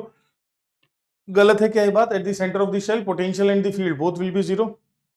Potential 0 नहीं है, field 0 है ना। Centre of the shell only gravitational potential is 0, gravitational field is 0 only at a point outside the shell. At the center of the shell only gravitational field is 0, at the center of the shell only gravitational potential is 0, at the center of the shell only gravitational field is 0, at the center of the shell only gravitational field is 0, है ना। Gravitational potential 0 नहीं है। होलो sphere है, मास m radius r का, तो centre of the shell पर gravitational potential 0 नहीं है, फील्ड 0 है। ये गलत हो गया। Centre of the shell only gravitational potential 0, वैसे ही गलत है। Centre of the shell only gravitational field is 0, सही है। Gravitational field is 0 only at a point outside the shell, बिल्कुल गलत है। तो राइट आंसर आएगा क्या? सी राइट आंसर आएगा, है ना। राइट आंसर होगा सी। चलिए जी, ठीक। तो अब हम शुरू करते हैं प्लैनेटरी मोशन और प्लैनेट्स और प्लैनेटरी मोशन, जो कि सेकंड वाला पार्ट है, इंटरेस्टिंग पार्ट है, काफी ज्यादा इंटरेस्टिंग पार्ट है। तो प्लैनेट्स और प्लैनेटरी मोशन मतलब क्या? मतलब प्लैनेट्स से संबंधित बातें, प्लैनेट के आसपास घूम रहे होंगे पार्टिकल्स और वगैरह वगैरह की बातें हो रही होंगी, केप्लर्स लॉ की बातें होंगी, वो सब कहानियां होंगी। तो आओ जरा देखें। तो कहानी इसकी एक्चुअली शुरू होती है जी, एक्सेलरेशन ड्यू टू ग्रेविटी, जी से। तो जी जो एक्सेलरेशन ड्यू टू ग्रेविटी है, जो हम 9.8 मीटर पर सेकंड स्क्वायर या 10 मीटर पर सेकंड स्क्वायर लेकर चलते हैं, वो बेसिकली अर्थ की सरफेस पर ग्रेविटेशनल फील्ड इंटेंसिटी है। इस बात को थोड़ा सा समझते हैं, और इस बात को समझने के लिए पहले हम ये चित्र बनाते हैं और इस चीज को देखते हैं कि मान लेते हैं कि ये अगर अर्थ है, मान लेते हैं कि ये अगर अर्थ है, ऐसा अगर मैं अर्थ को दिखाता हूं, ये अगर अर्थ है, मास m रेडियस r की, और अर्थ की सरफेस पर यहां पर अगर कोई पार्टिकल है, यहां पर अगर कोई पार्टिकल है जिसका मास है स्मॉल m, जिसका मास है स्मॉल m, है ना। अर्थ का सेंटर ये रहा, अर्थ का सेंटर ये रहा, और अर्थ का खुद का मास ऑब्वियसली कैपिटल m है, अर्थ का रेडियस कैपिटल r है ना, अर्थ का रेडियस कैपिटल r। तो अर्थ इस पार्टिकल पर जो फोर्स लगा रही होगी वो होगा g capital M small m divided by capital R का स्क्वायर, यही होगा ना फोर्स, ग्रेविटेशनल फोर्स। ये फोर्स अर्थ इस पार्टिकल पर लगा रही होगी, और ये फोर्स लगाकर अर्थ इस पार्टिकल को अपनी तरफ ऐसे खींच रही होगी, ऐसे खींच रही होगी, ये ग्रेविटेशनल फोर्स कहलाएगा। और क्या हम अच्छे से जानते हैं कि जो ग्रेविटेशनल फोर्स है उसी को हम m इंटू जी भी बोलते हैं, तो क्या यही ग्रेविटेशनल फोर्स m इंटू जी भी कहलाएगा? बिल्कुल कहलाएगा। यहां से हमें स्मॉल जी का, small g acceleration due to gravity, small g का एक एक्सप्रेशन मिलेगा जो बहुत बहुत ज्यादा इंटरेस्टिंग है और मजेदार है। तो small ji is equal to G M divided by are square, है ना। तो एक्सेलरेशन ड्यू टू ग्रेविटी किसी भी प्लेनेट की सरफेस पर, किसी भी प्लेनेट की सरफेस पर एक्सेलरेशन ड्यू टू ग्रेविटी को हम इस एक्सप्रेशन की मदद से देख सकते हैं, G capital M divided by are square. इसका बहुत ज्यादा यूज होता है, ठीक। तो स्मॉल जी और कैपिटल जी में ये रिलेशनशिप है, ऐसा भी कहा जाता है, ऐसा भी कहा जा सकता है। अच्छा जी, अब एक बहुत कॉमन सवाल होता है कि स्मॉल जी और capital R, that means acceleration due to gravity और रेडियस ऑफ द अर्थ में या रेडियस ऑफ द प्लेनेट में क्या संबंध है। तो देखने में तो लग ही रहा है कि g proportional to 1 by are square है। बिल्कुल सही बात है, बिल्कुल सही बात है। तो मैं बिल्कुल लिख सकता हूं कि भाई g is proportional to 1 by capital R का square if mass capital M is constant, है ना। अगर मास कांस्टेंट है तो ही तो कह सकते हैं ना कि g is proportional to 1 by are square. बिल्कुल सही बात है, ठीक है जी। अर्थ को हम एक सॉलिड स्फीयर की तरह मान रहे हैं। अगर मास को वॉल्यूम इनटू डेंसिटी लिख दें, अगर इस मास को वॉल्यूम इनटू डेंसिटी लिख दें तो देखना जरा आप क्या दिखाई देगा, small ji is equal to capital G into volume 4/3 pi R cube volume into density rho divided by R का स्क्वायर, है ना। तो आर स्क्वायर ऊपर नीचे से कटेगा, और अब जो तुम्हें दिखाई देगा बड़ा ही कमाल की चीज होगी। अब जो दिखाई देगा वो होगा 4 पाई जी रोहो, 4 पाई जी रोहो, 4 pi G rho by 3 into R, by 3 into R. अब ये दिखाई देगा, दैट मीन्स स्मॉल जी का दूसरा जो फॉर्मूला है, दूसरा जो फॉर्मूला है स्मॉल जी का, वो मैं यहां लिख रहा हूं, small ji is equal to, small ji is equal to 4 pi G rho capital R divided by 3, capital R divided by 3। ये भी इक्वली इंपॉर्टेंट रिजल्ट है, ये भी इक्वली इंपॉर्टेंट रिजल्ट है। और इस रिजल्ट को अगर हम देखते हैं तो स्मॉल जी और कैपिटल आर में क्या संबंध है, small ji is directly proportional to capital R. है से बहुत कंफ्यूजिंग हो जाता है, बच्चे बड़े परेशान हो जाते हैं कि स्मॉल जी और कैपिटल आर में क्या संबंध होता है। तो ढंग से समझ लीजिए कि अगर मास कांस्टेंट है तो g is proportional to 1 by are square होगा, और अगर रोहो डेंसिटी कांस्टेंट है ना, इफ रोहो डेंसिटी इज कांस्टेंट, है ना। जैसे सवाल कहता है कि अर्थ की जैसा ही डेंसिटी का कोई दूसरा प्लेनेट है और उसका रेडियस अर्थ के रेडियस का डबल है, अर्थ की सरफेस पर ग्रेविटी का वैल्यू 10 है, तो उस सरफेस पर क्या होगा, 20 आएगा आंसर। क्यों? क्योंकि जी प्रोपोर्शनल टू आर का इस्तेमाल होगा, ठीक है जी। तो gravity, acceleration due to gravity at the surface of planet, है ना, ये क्या है, ये जी क्या है, ये है G at surface of planet. ये है acceleration due to gravity G at surface of a planet. तो किसी भी प्लैनेट इंक्लूडिंग अर्थ की सरफेस पर अगर हम एक्सेलरेशन ड्यू टू ग्रेविटी जी की बात करें तो उसके ये दो बहुत कीमती रिजल्ट हैं, और उनसे ये दो अंडरस्टैंडिंग है जो हम डेवलप कर सकते हैं, जो हम डेवलप कर सकते हैं। दोनों को अच्छे से समझ लीजिए। अब अगर हम वेरिएशन इन जी की बात करें, जैसे फॉर एग्जांपल हम अर्थ की सरफेस से ऊपर चले जाएं या अर्थ की सरफेस के अंदर घुस जाएं, टनल गड्ढा खोद के घुस जाएं नीचे, तो ग्रेविटी की वैल्यू उसका क्या होगा। अगर हम उसकी बात करें तो 2-3 तरह के वेरिएशन है। पहला है वेरिएशन विद एल्टीट्यूड, मतलब हाइट के साथ।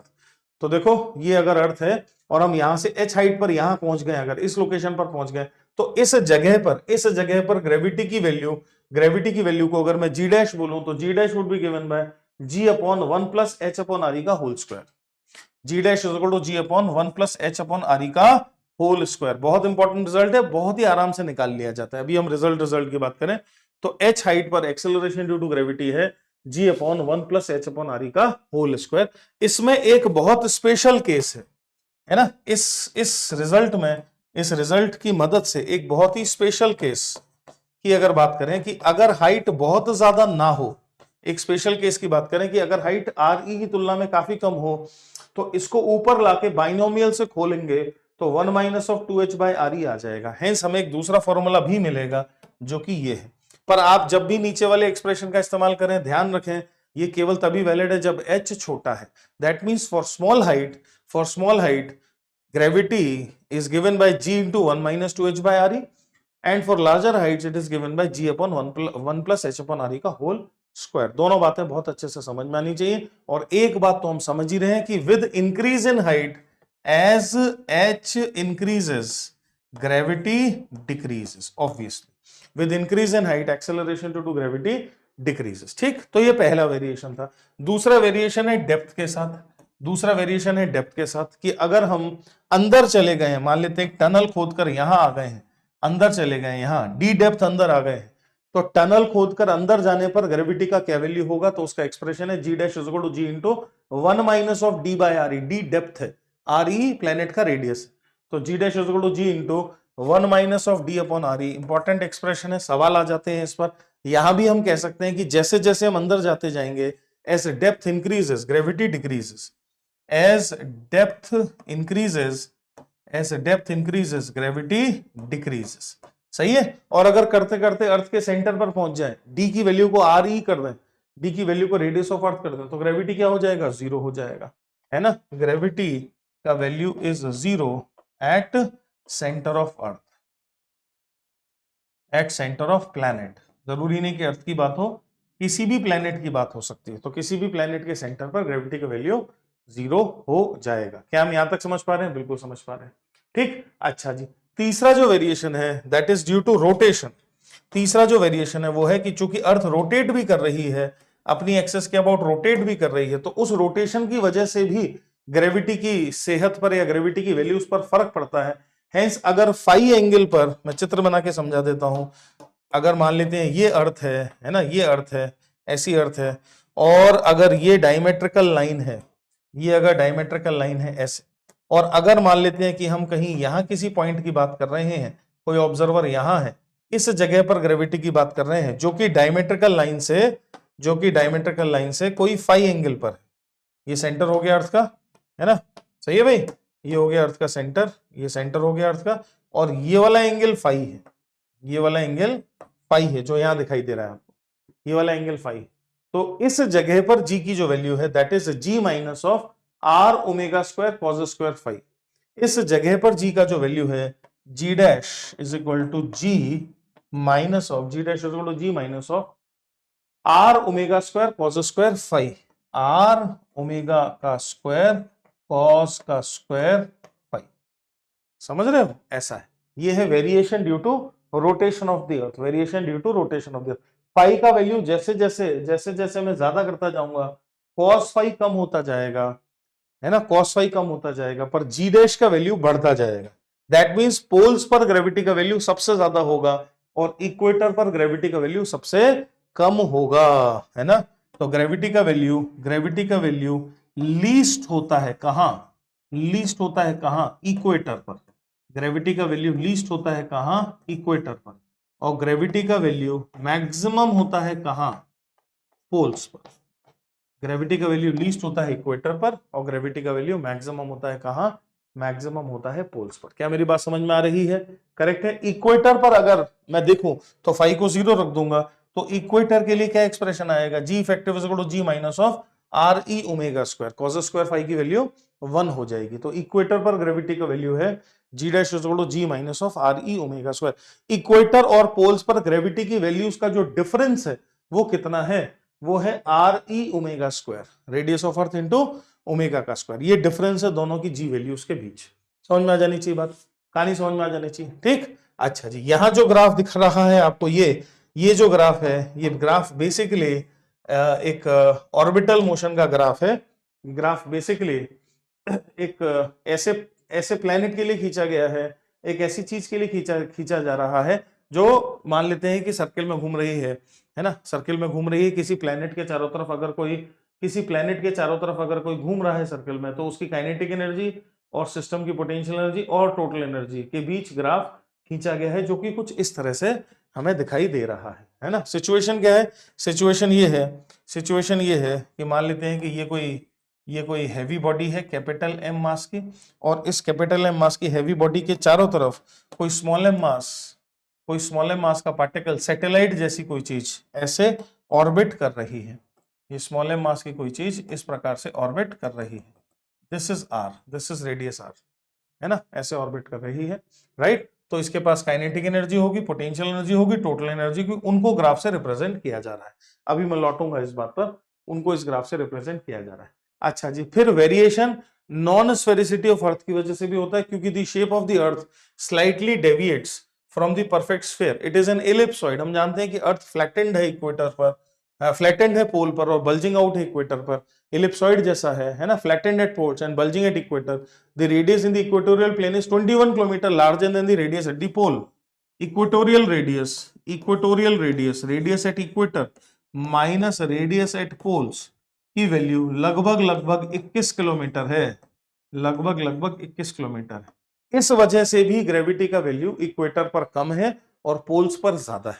तो ध्यान से समझना कि नॉन स्फेरिटी ऑफ अर्थ की वजह से भी पोल्स पर ग्रेविटी ज्यादा है, रोटेशन ऑफ अर्थ की वजह से भी पोल्स पर ग्रेविटी ज्यादा है।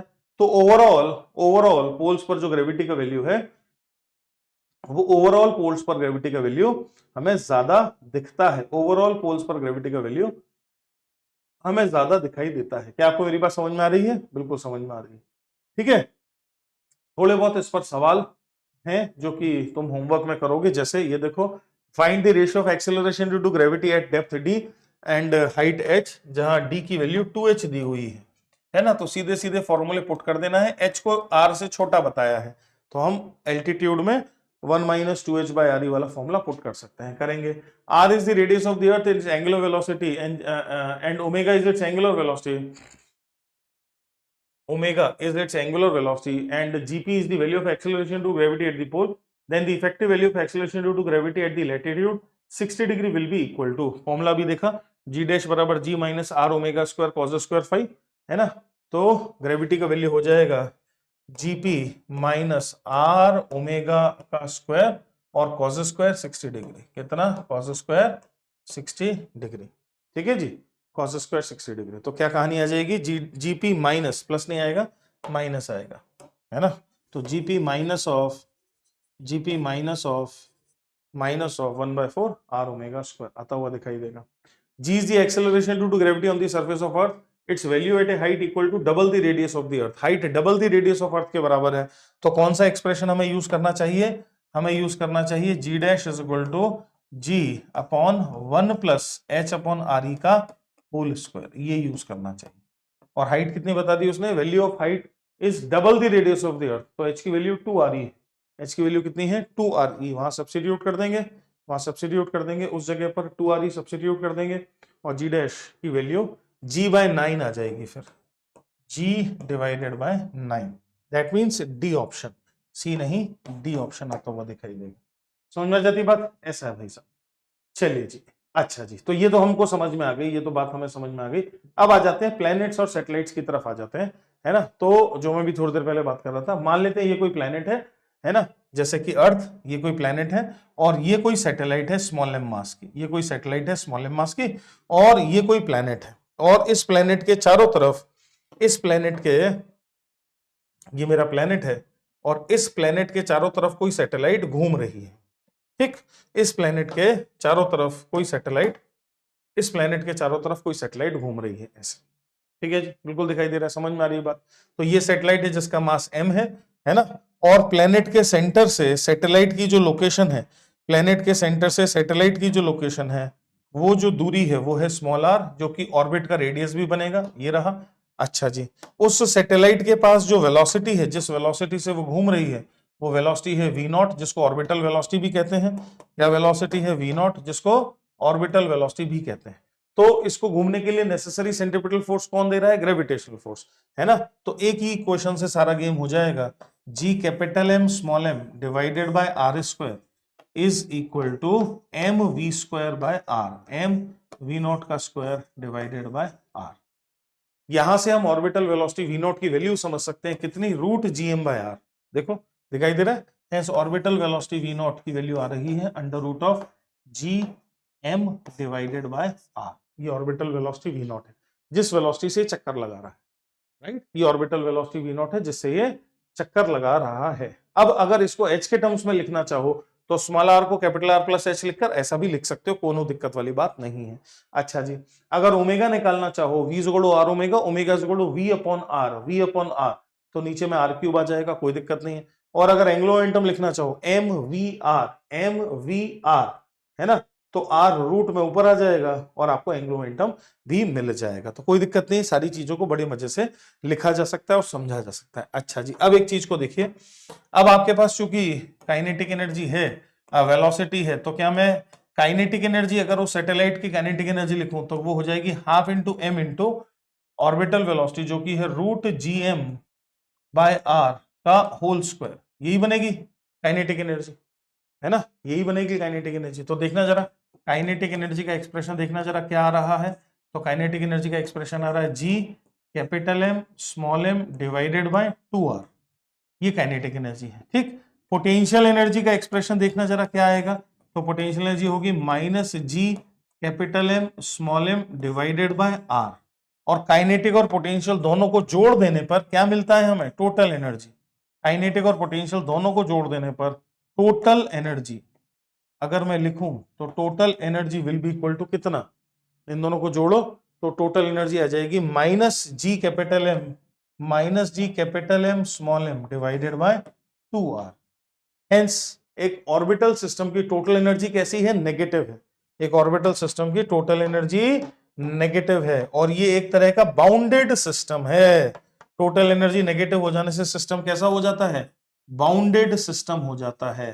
तो ये एक एग्जाम्पल है बाउंडेड सिस्टम का with circular orbit, bounded system with circular orbit. तो it is basically an example of bounded system with circular orbit. ऐसा अगर कोई बाउंडेड सिस्टम हो और उसमें अगर सर्कुलर ऑर्बिट भी हो तो कुछ बड़ी मजेदार चीजें हैं जो हमें पता होनी चाहिए, जो हम फिर कहीं भी लगा सकते हैं, बोर मॉडल में भी लगा सकते हैं, क्योंकि वहां भी बाउंडेड सिस्टम है और वहां भी सर्कुलर ऑर्बिट होते हैं, ठीक। तो अगर आप ध्यान से वैल्यूज की तरफ देखें तो क्या हम कह सकते हैं, कि जो जो जो टोटल एनर्जी है that is negative of kinetic energy. देखो देखो मैं कुछ कंक्लूजन्स लिख रहा हूं, देखना जरा उन कंक्लूजन्स को। क्या मैं कह सकता हूं कि total energy is basically negative of kinetic energy. देखो ध्यान से, total energy is negative of kinetic energy, या kinetic energy is negative of total energy, कैसा भी कह लो, कैसा भी कह लो। Potential energy is 2 times of total energy, potential energy is 2 times of total energy। Total energy ये है, इसको 2 से मल्टीप्लाई करेंगे तो पोटेंशियल एनर्जी आएगी। कह सकते हैं कि हम ऐसा, सही बात है, करेक्ट है, ऐसा है ना। क्योंकि ये एनर्जी नेगेटिव है इसीलिए सिस्टम बाउंडेड है। हेंस इसी को हम बाइंडिंग एनर्जी भी कह सकते हैं। एक शब्द होता है बाइंडिंग एनर्जी। बाइंडिंग एनर्जी मतलब वो एनर्जी जिसकी वजह से ये सिस्टम टिका हुआ है, बाइंडिंग एनर्जी। या बाइंडिंग एनर्जी अगर मैं इस सिस्टम की लिखना चाहूं तो क्या वो मैग्नीट्यूड ऑफ टोटल एनर्जी से निकल आएगा। हेंस बाइंडिंग एनर्जी कितनी, G capital M small M, G capital M small M divided by 2r, ये है सिस्टम की बाइंडिंग एनर्जी। सही बात है। फिर एक शब्द होता है एस्केप वेलोसिटी। एस्केप वेलोसिटी का मतलब होता है वो वेलोसिटी जो मैं किसी पार्टिकल को अगर दे दूं तो वो एस्केप कर जाए, मतलब इंफिनिटी पर चला जाए। कोई भी चीज एस्केप तब करती है जब वो अनबाउंडेड हो जाती है। कोई भी सिस्टम की जिसकी टोटल एनर्जी नेगेटिव है वो बाउंडेड सिस्टम कहलाता है। हेंस कोई अनबाउंडेड सिस्टम तब बनता है जब उसकी टोटल एनर्जी या तो जीरो हो या पॉजिटिव हो। समझ रहे हो। तो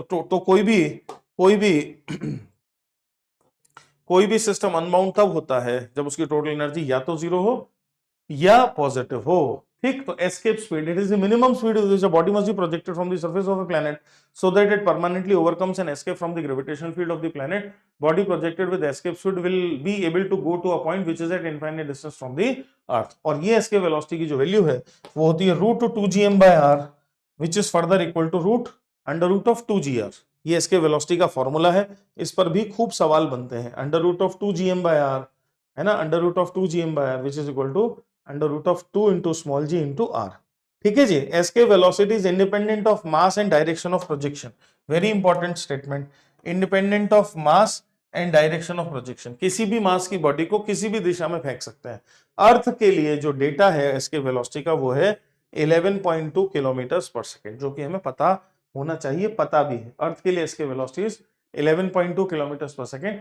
एस्केप वेलोसिटी किन पर डिपेंड कर रही है और किन पर डिपेंड नहीं कर रही है, क्योंकि बहुत फ्रीक्वेंटली पूछते हैं। तो escape velocity depends upon and escape velocity does not depend upon, so it depends upon mass and size of planet and depends upon the position from where the particle is projected. It does not depend upon mass of the body which is projected and does not depend upon the angle of projection, angle of projection. क्या मेरी बात समझ में आई? क्या बात समझ में आ रही है? बिल्कुल बात समझ में आ रही है। ठीक, चलिए जी, बहुत ही बढ़िया बात हुई, बहुत ही बढ़िया बात है। और इसी वही जो एनर्जी की बात हमने करी थी, अभी टोटल मैकेनिकल एनर्जी लिखा ही था, उसको लेते हुए अगर हम ग्राफ बनाते हैं तो वो ग्राफ कुछ इस तरह का आता है। इसमें जो K है वो काइनेटिक एनर्जी को डिनोट कर रहा है ना, जो K शब्द है this is denoting the kinetic energy of the particle. K is denoting the kinetic energy, hence kinetic energy का जो ग्राफ है वो काइनेटिक एनर्जी का ग्राफ कुछ इस प्रकार का बन रहा है। Kinetic energy is always positive है ना, this is kinetic energy which is always positive, which is always positive. ठीक, फिर पोटेंशियल एनर्जी का ग्राफ सबसे नीचे वाला ग्राफ होगा, क्योंकि पोटेंशियल एनर्जी सबसे ज्यादा नेगेटिव है। तो ये ग्राफ पोटेंशियल एनर्जी का है, जो ग्रीन कलर से दिखाया मैंने, ये पोटेंशियल एनर्जी का ग्राफ है ना, ये पोटेंशियल एनर्जी का ग्राफ है। तो this graph is of potential energy.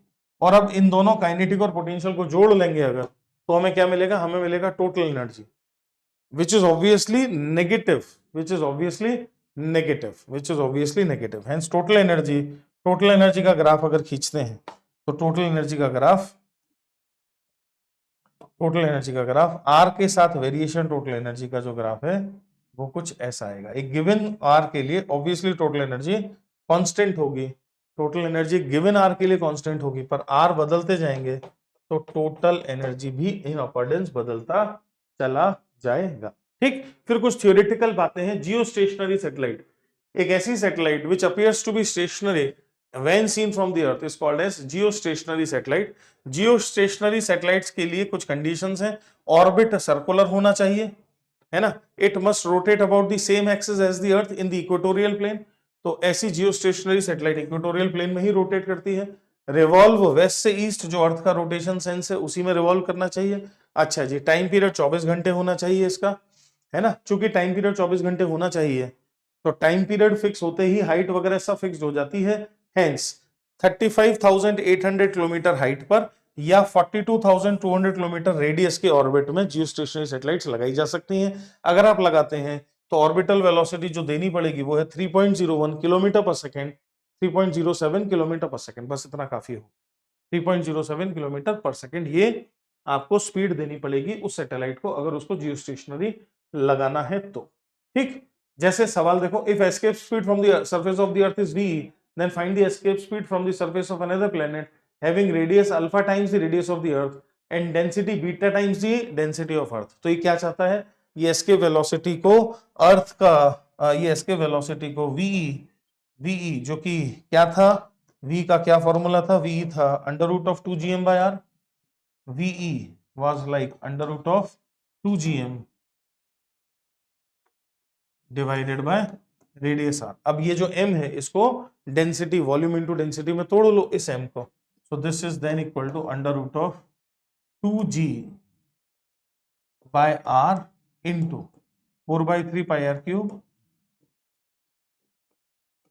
Into rho. सही है ऐसा, ठीक है जी। ये सिचुएशन बनेगी, एक r कट जाएगा, एक r कट जाएगा और हमें दिखाई देगा कि s के velocity ve is directly proportional to r under root of density rho. ठीक,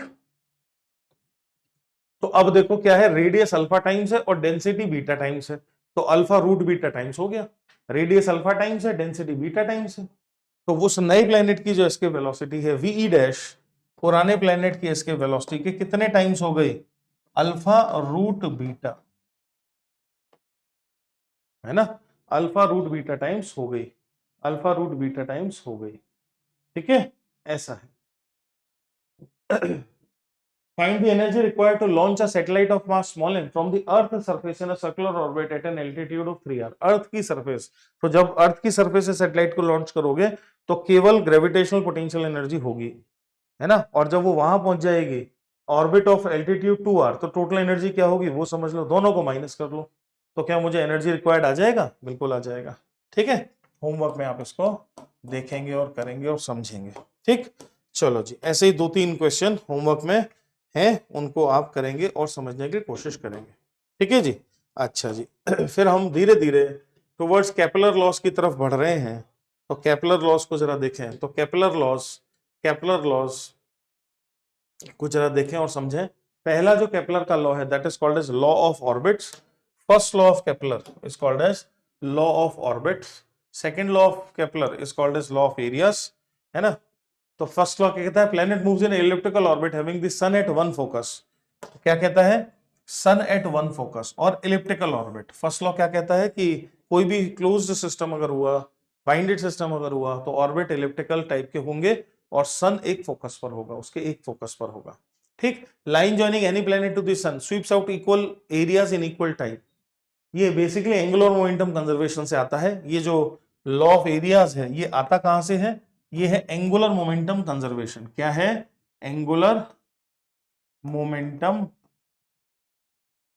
कंजर्वेशन, एंगुलर मोमेंटम कंजर्वेशन से आता है, और एंगुलर मोमेंटम कंजर्वेशन की मदद से, है ना, हम ये सिद्ध कर सकते हैं कि dA by d rate of area sweeping, dA by d rate of area sweeping is equal to angular momentum divided by 2n, और ये कांस्टेंट रहेगा क्योंकि एंगुलर मोमेंटम कांस्टेंट है। This is law of areas, second law हम इसको कह सकते हैं, ठीक, ऐसा है।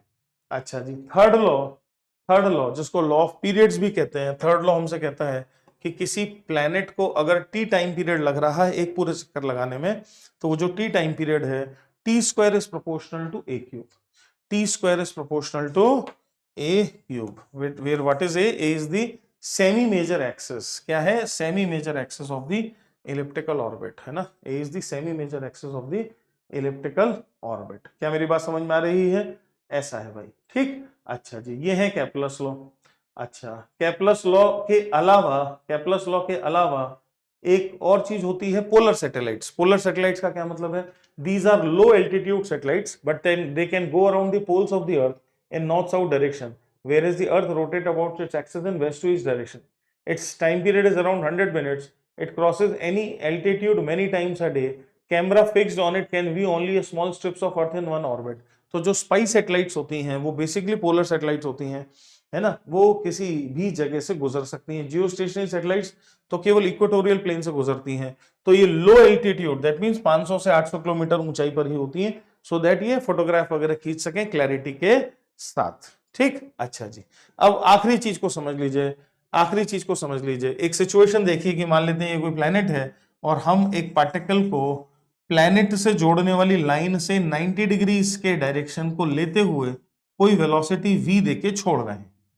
नाउ डिपेंडिंग अपॉन v का क्या वैल्यू है, different trajectories can come into existence, और इस पर कभी कभी सवाल बन जाते हैं, है ना। तो प्लेनेट के सेंटर से जो दूरी है वो है स्मॉल r, और जो ट्रेजेक्टरी होगी वो डिपेंड करता है v की वैल्यू पर।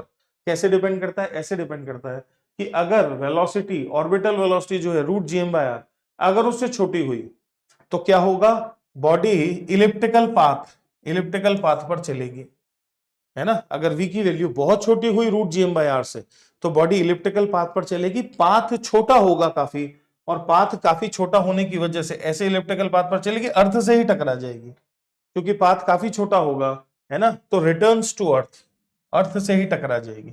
वहीं अगर v अभी भी छोटा है पर बहुत ज्यादा छोटा नहीं है, पाथ अभी भी इलिप्टिकल होगा, body acquires an elliptical orbit with earth as the far focus, है ना, अर्थ जो है वो उसका फार फोकस बनेगा with respect to the point of projection. Orbit कैसा होगा, इलिप्टिकल होगा, और अर्थ जो है वो उसका फार फोकस बनेगा। अच्छा जी, अब अगर एग्जैक्टली √gm/r जो कि ऑर्बिटल वेलोसिटी दे दें तो पाथ कैसा हो जाएगा, सर्कुलर ऑर्बिट हो जाएगा जिसका रेडियस होगा स्मॉल r। अच्छा जी, अब रूट 2gm/r और रूट gm/r के बीच अगर वेलोसिटी देते हैं, ये एस्केप वेलोसिटी ऑब्वियसली, ये ऑर्बिटल वेलोसिटी है, तो इनके बीच अगर वेलोसिटी देते हैं तो भी इलिप्टिकल ऑर्बिट में ही चलेगी, इलिप्टिकल ऑर्बिट में ही चलेगी with earth as the near focus.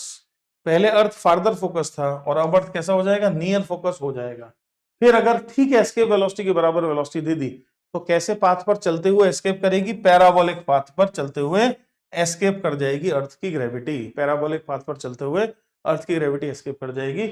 और अगर रूट 2gm/r से ज्यादा वेलोसिटी दे दी तो फिर ये हाइपरबोलिक पाथ पर चलती हुई एस्केप करेगी अर्थ को, हाइपरबोलिक पाथ पर चलती हुई अर्थ को, जैसे कॉमेट वगैरह टाइप्स के, है ना, अर्थ को एस्केप करेगी। तो ये जो डिफरेंट वेलोसिटी वैल्यूज हैं, ये डिफरेंट वेलोसिटी वैल्यूज हैं, ये हमें अच्छे से समझ में आनी चाहिए। अच्छा जी, conditions for nature of trajectories, close orbit are always elliptical, total mechanical energy is always negative, हमने बात करी थी। क्लोज ऑर्बिट, है ना, closed orbit are elliptical and mechanical energy is always, total is always negative.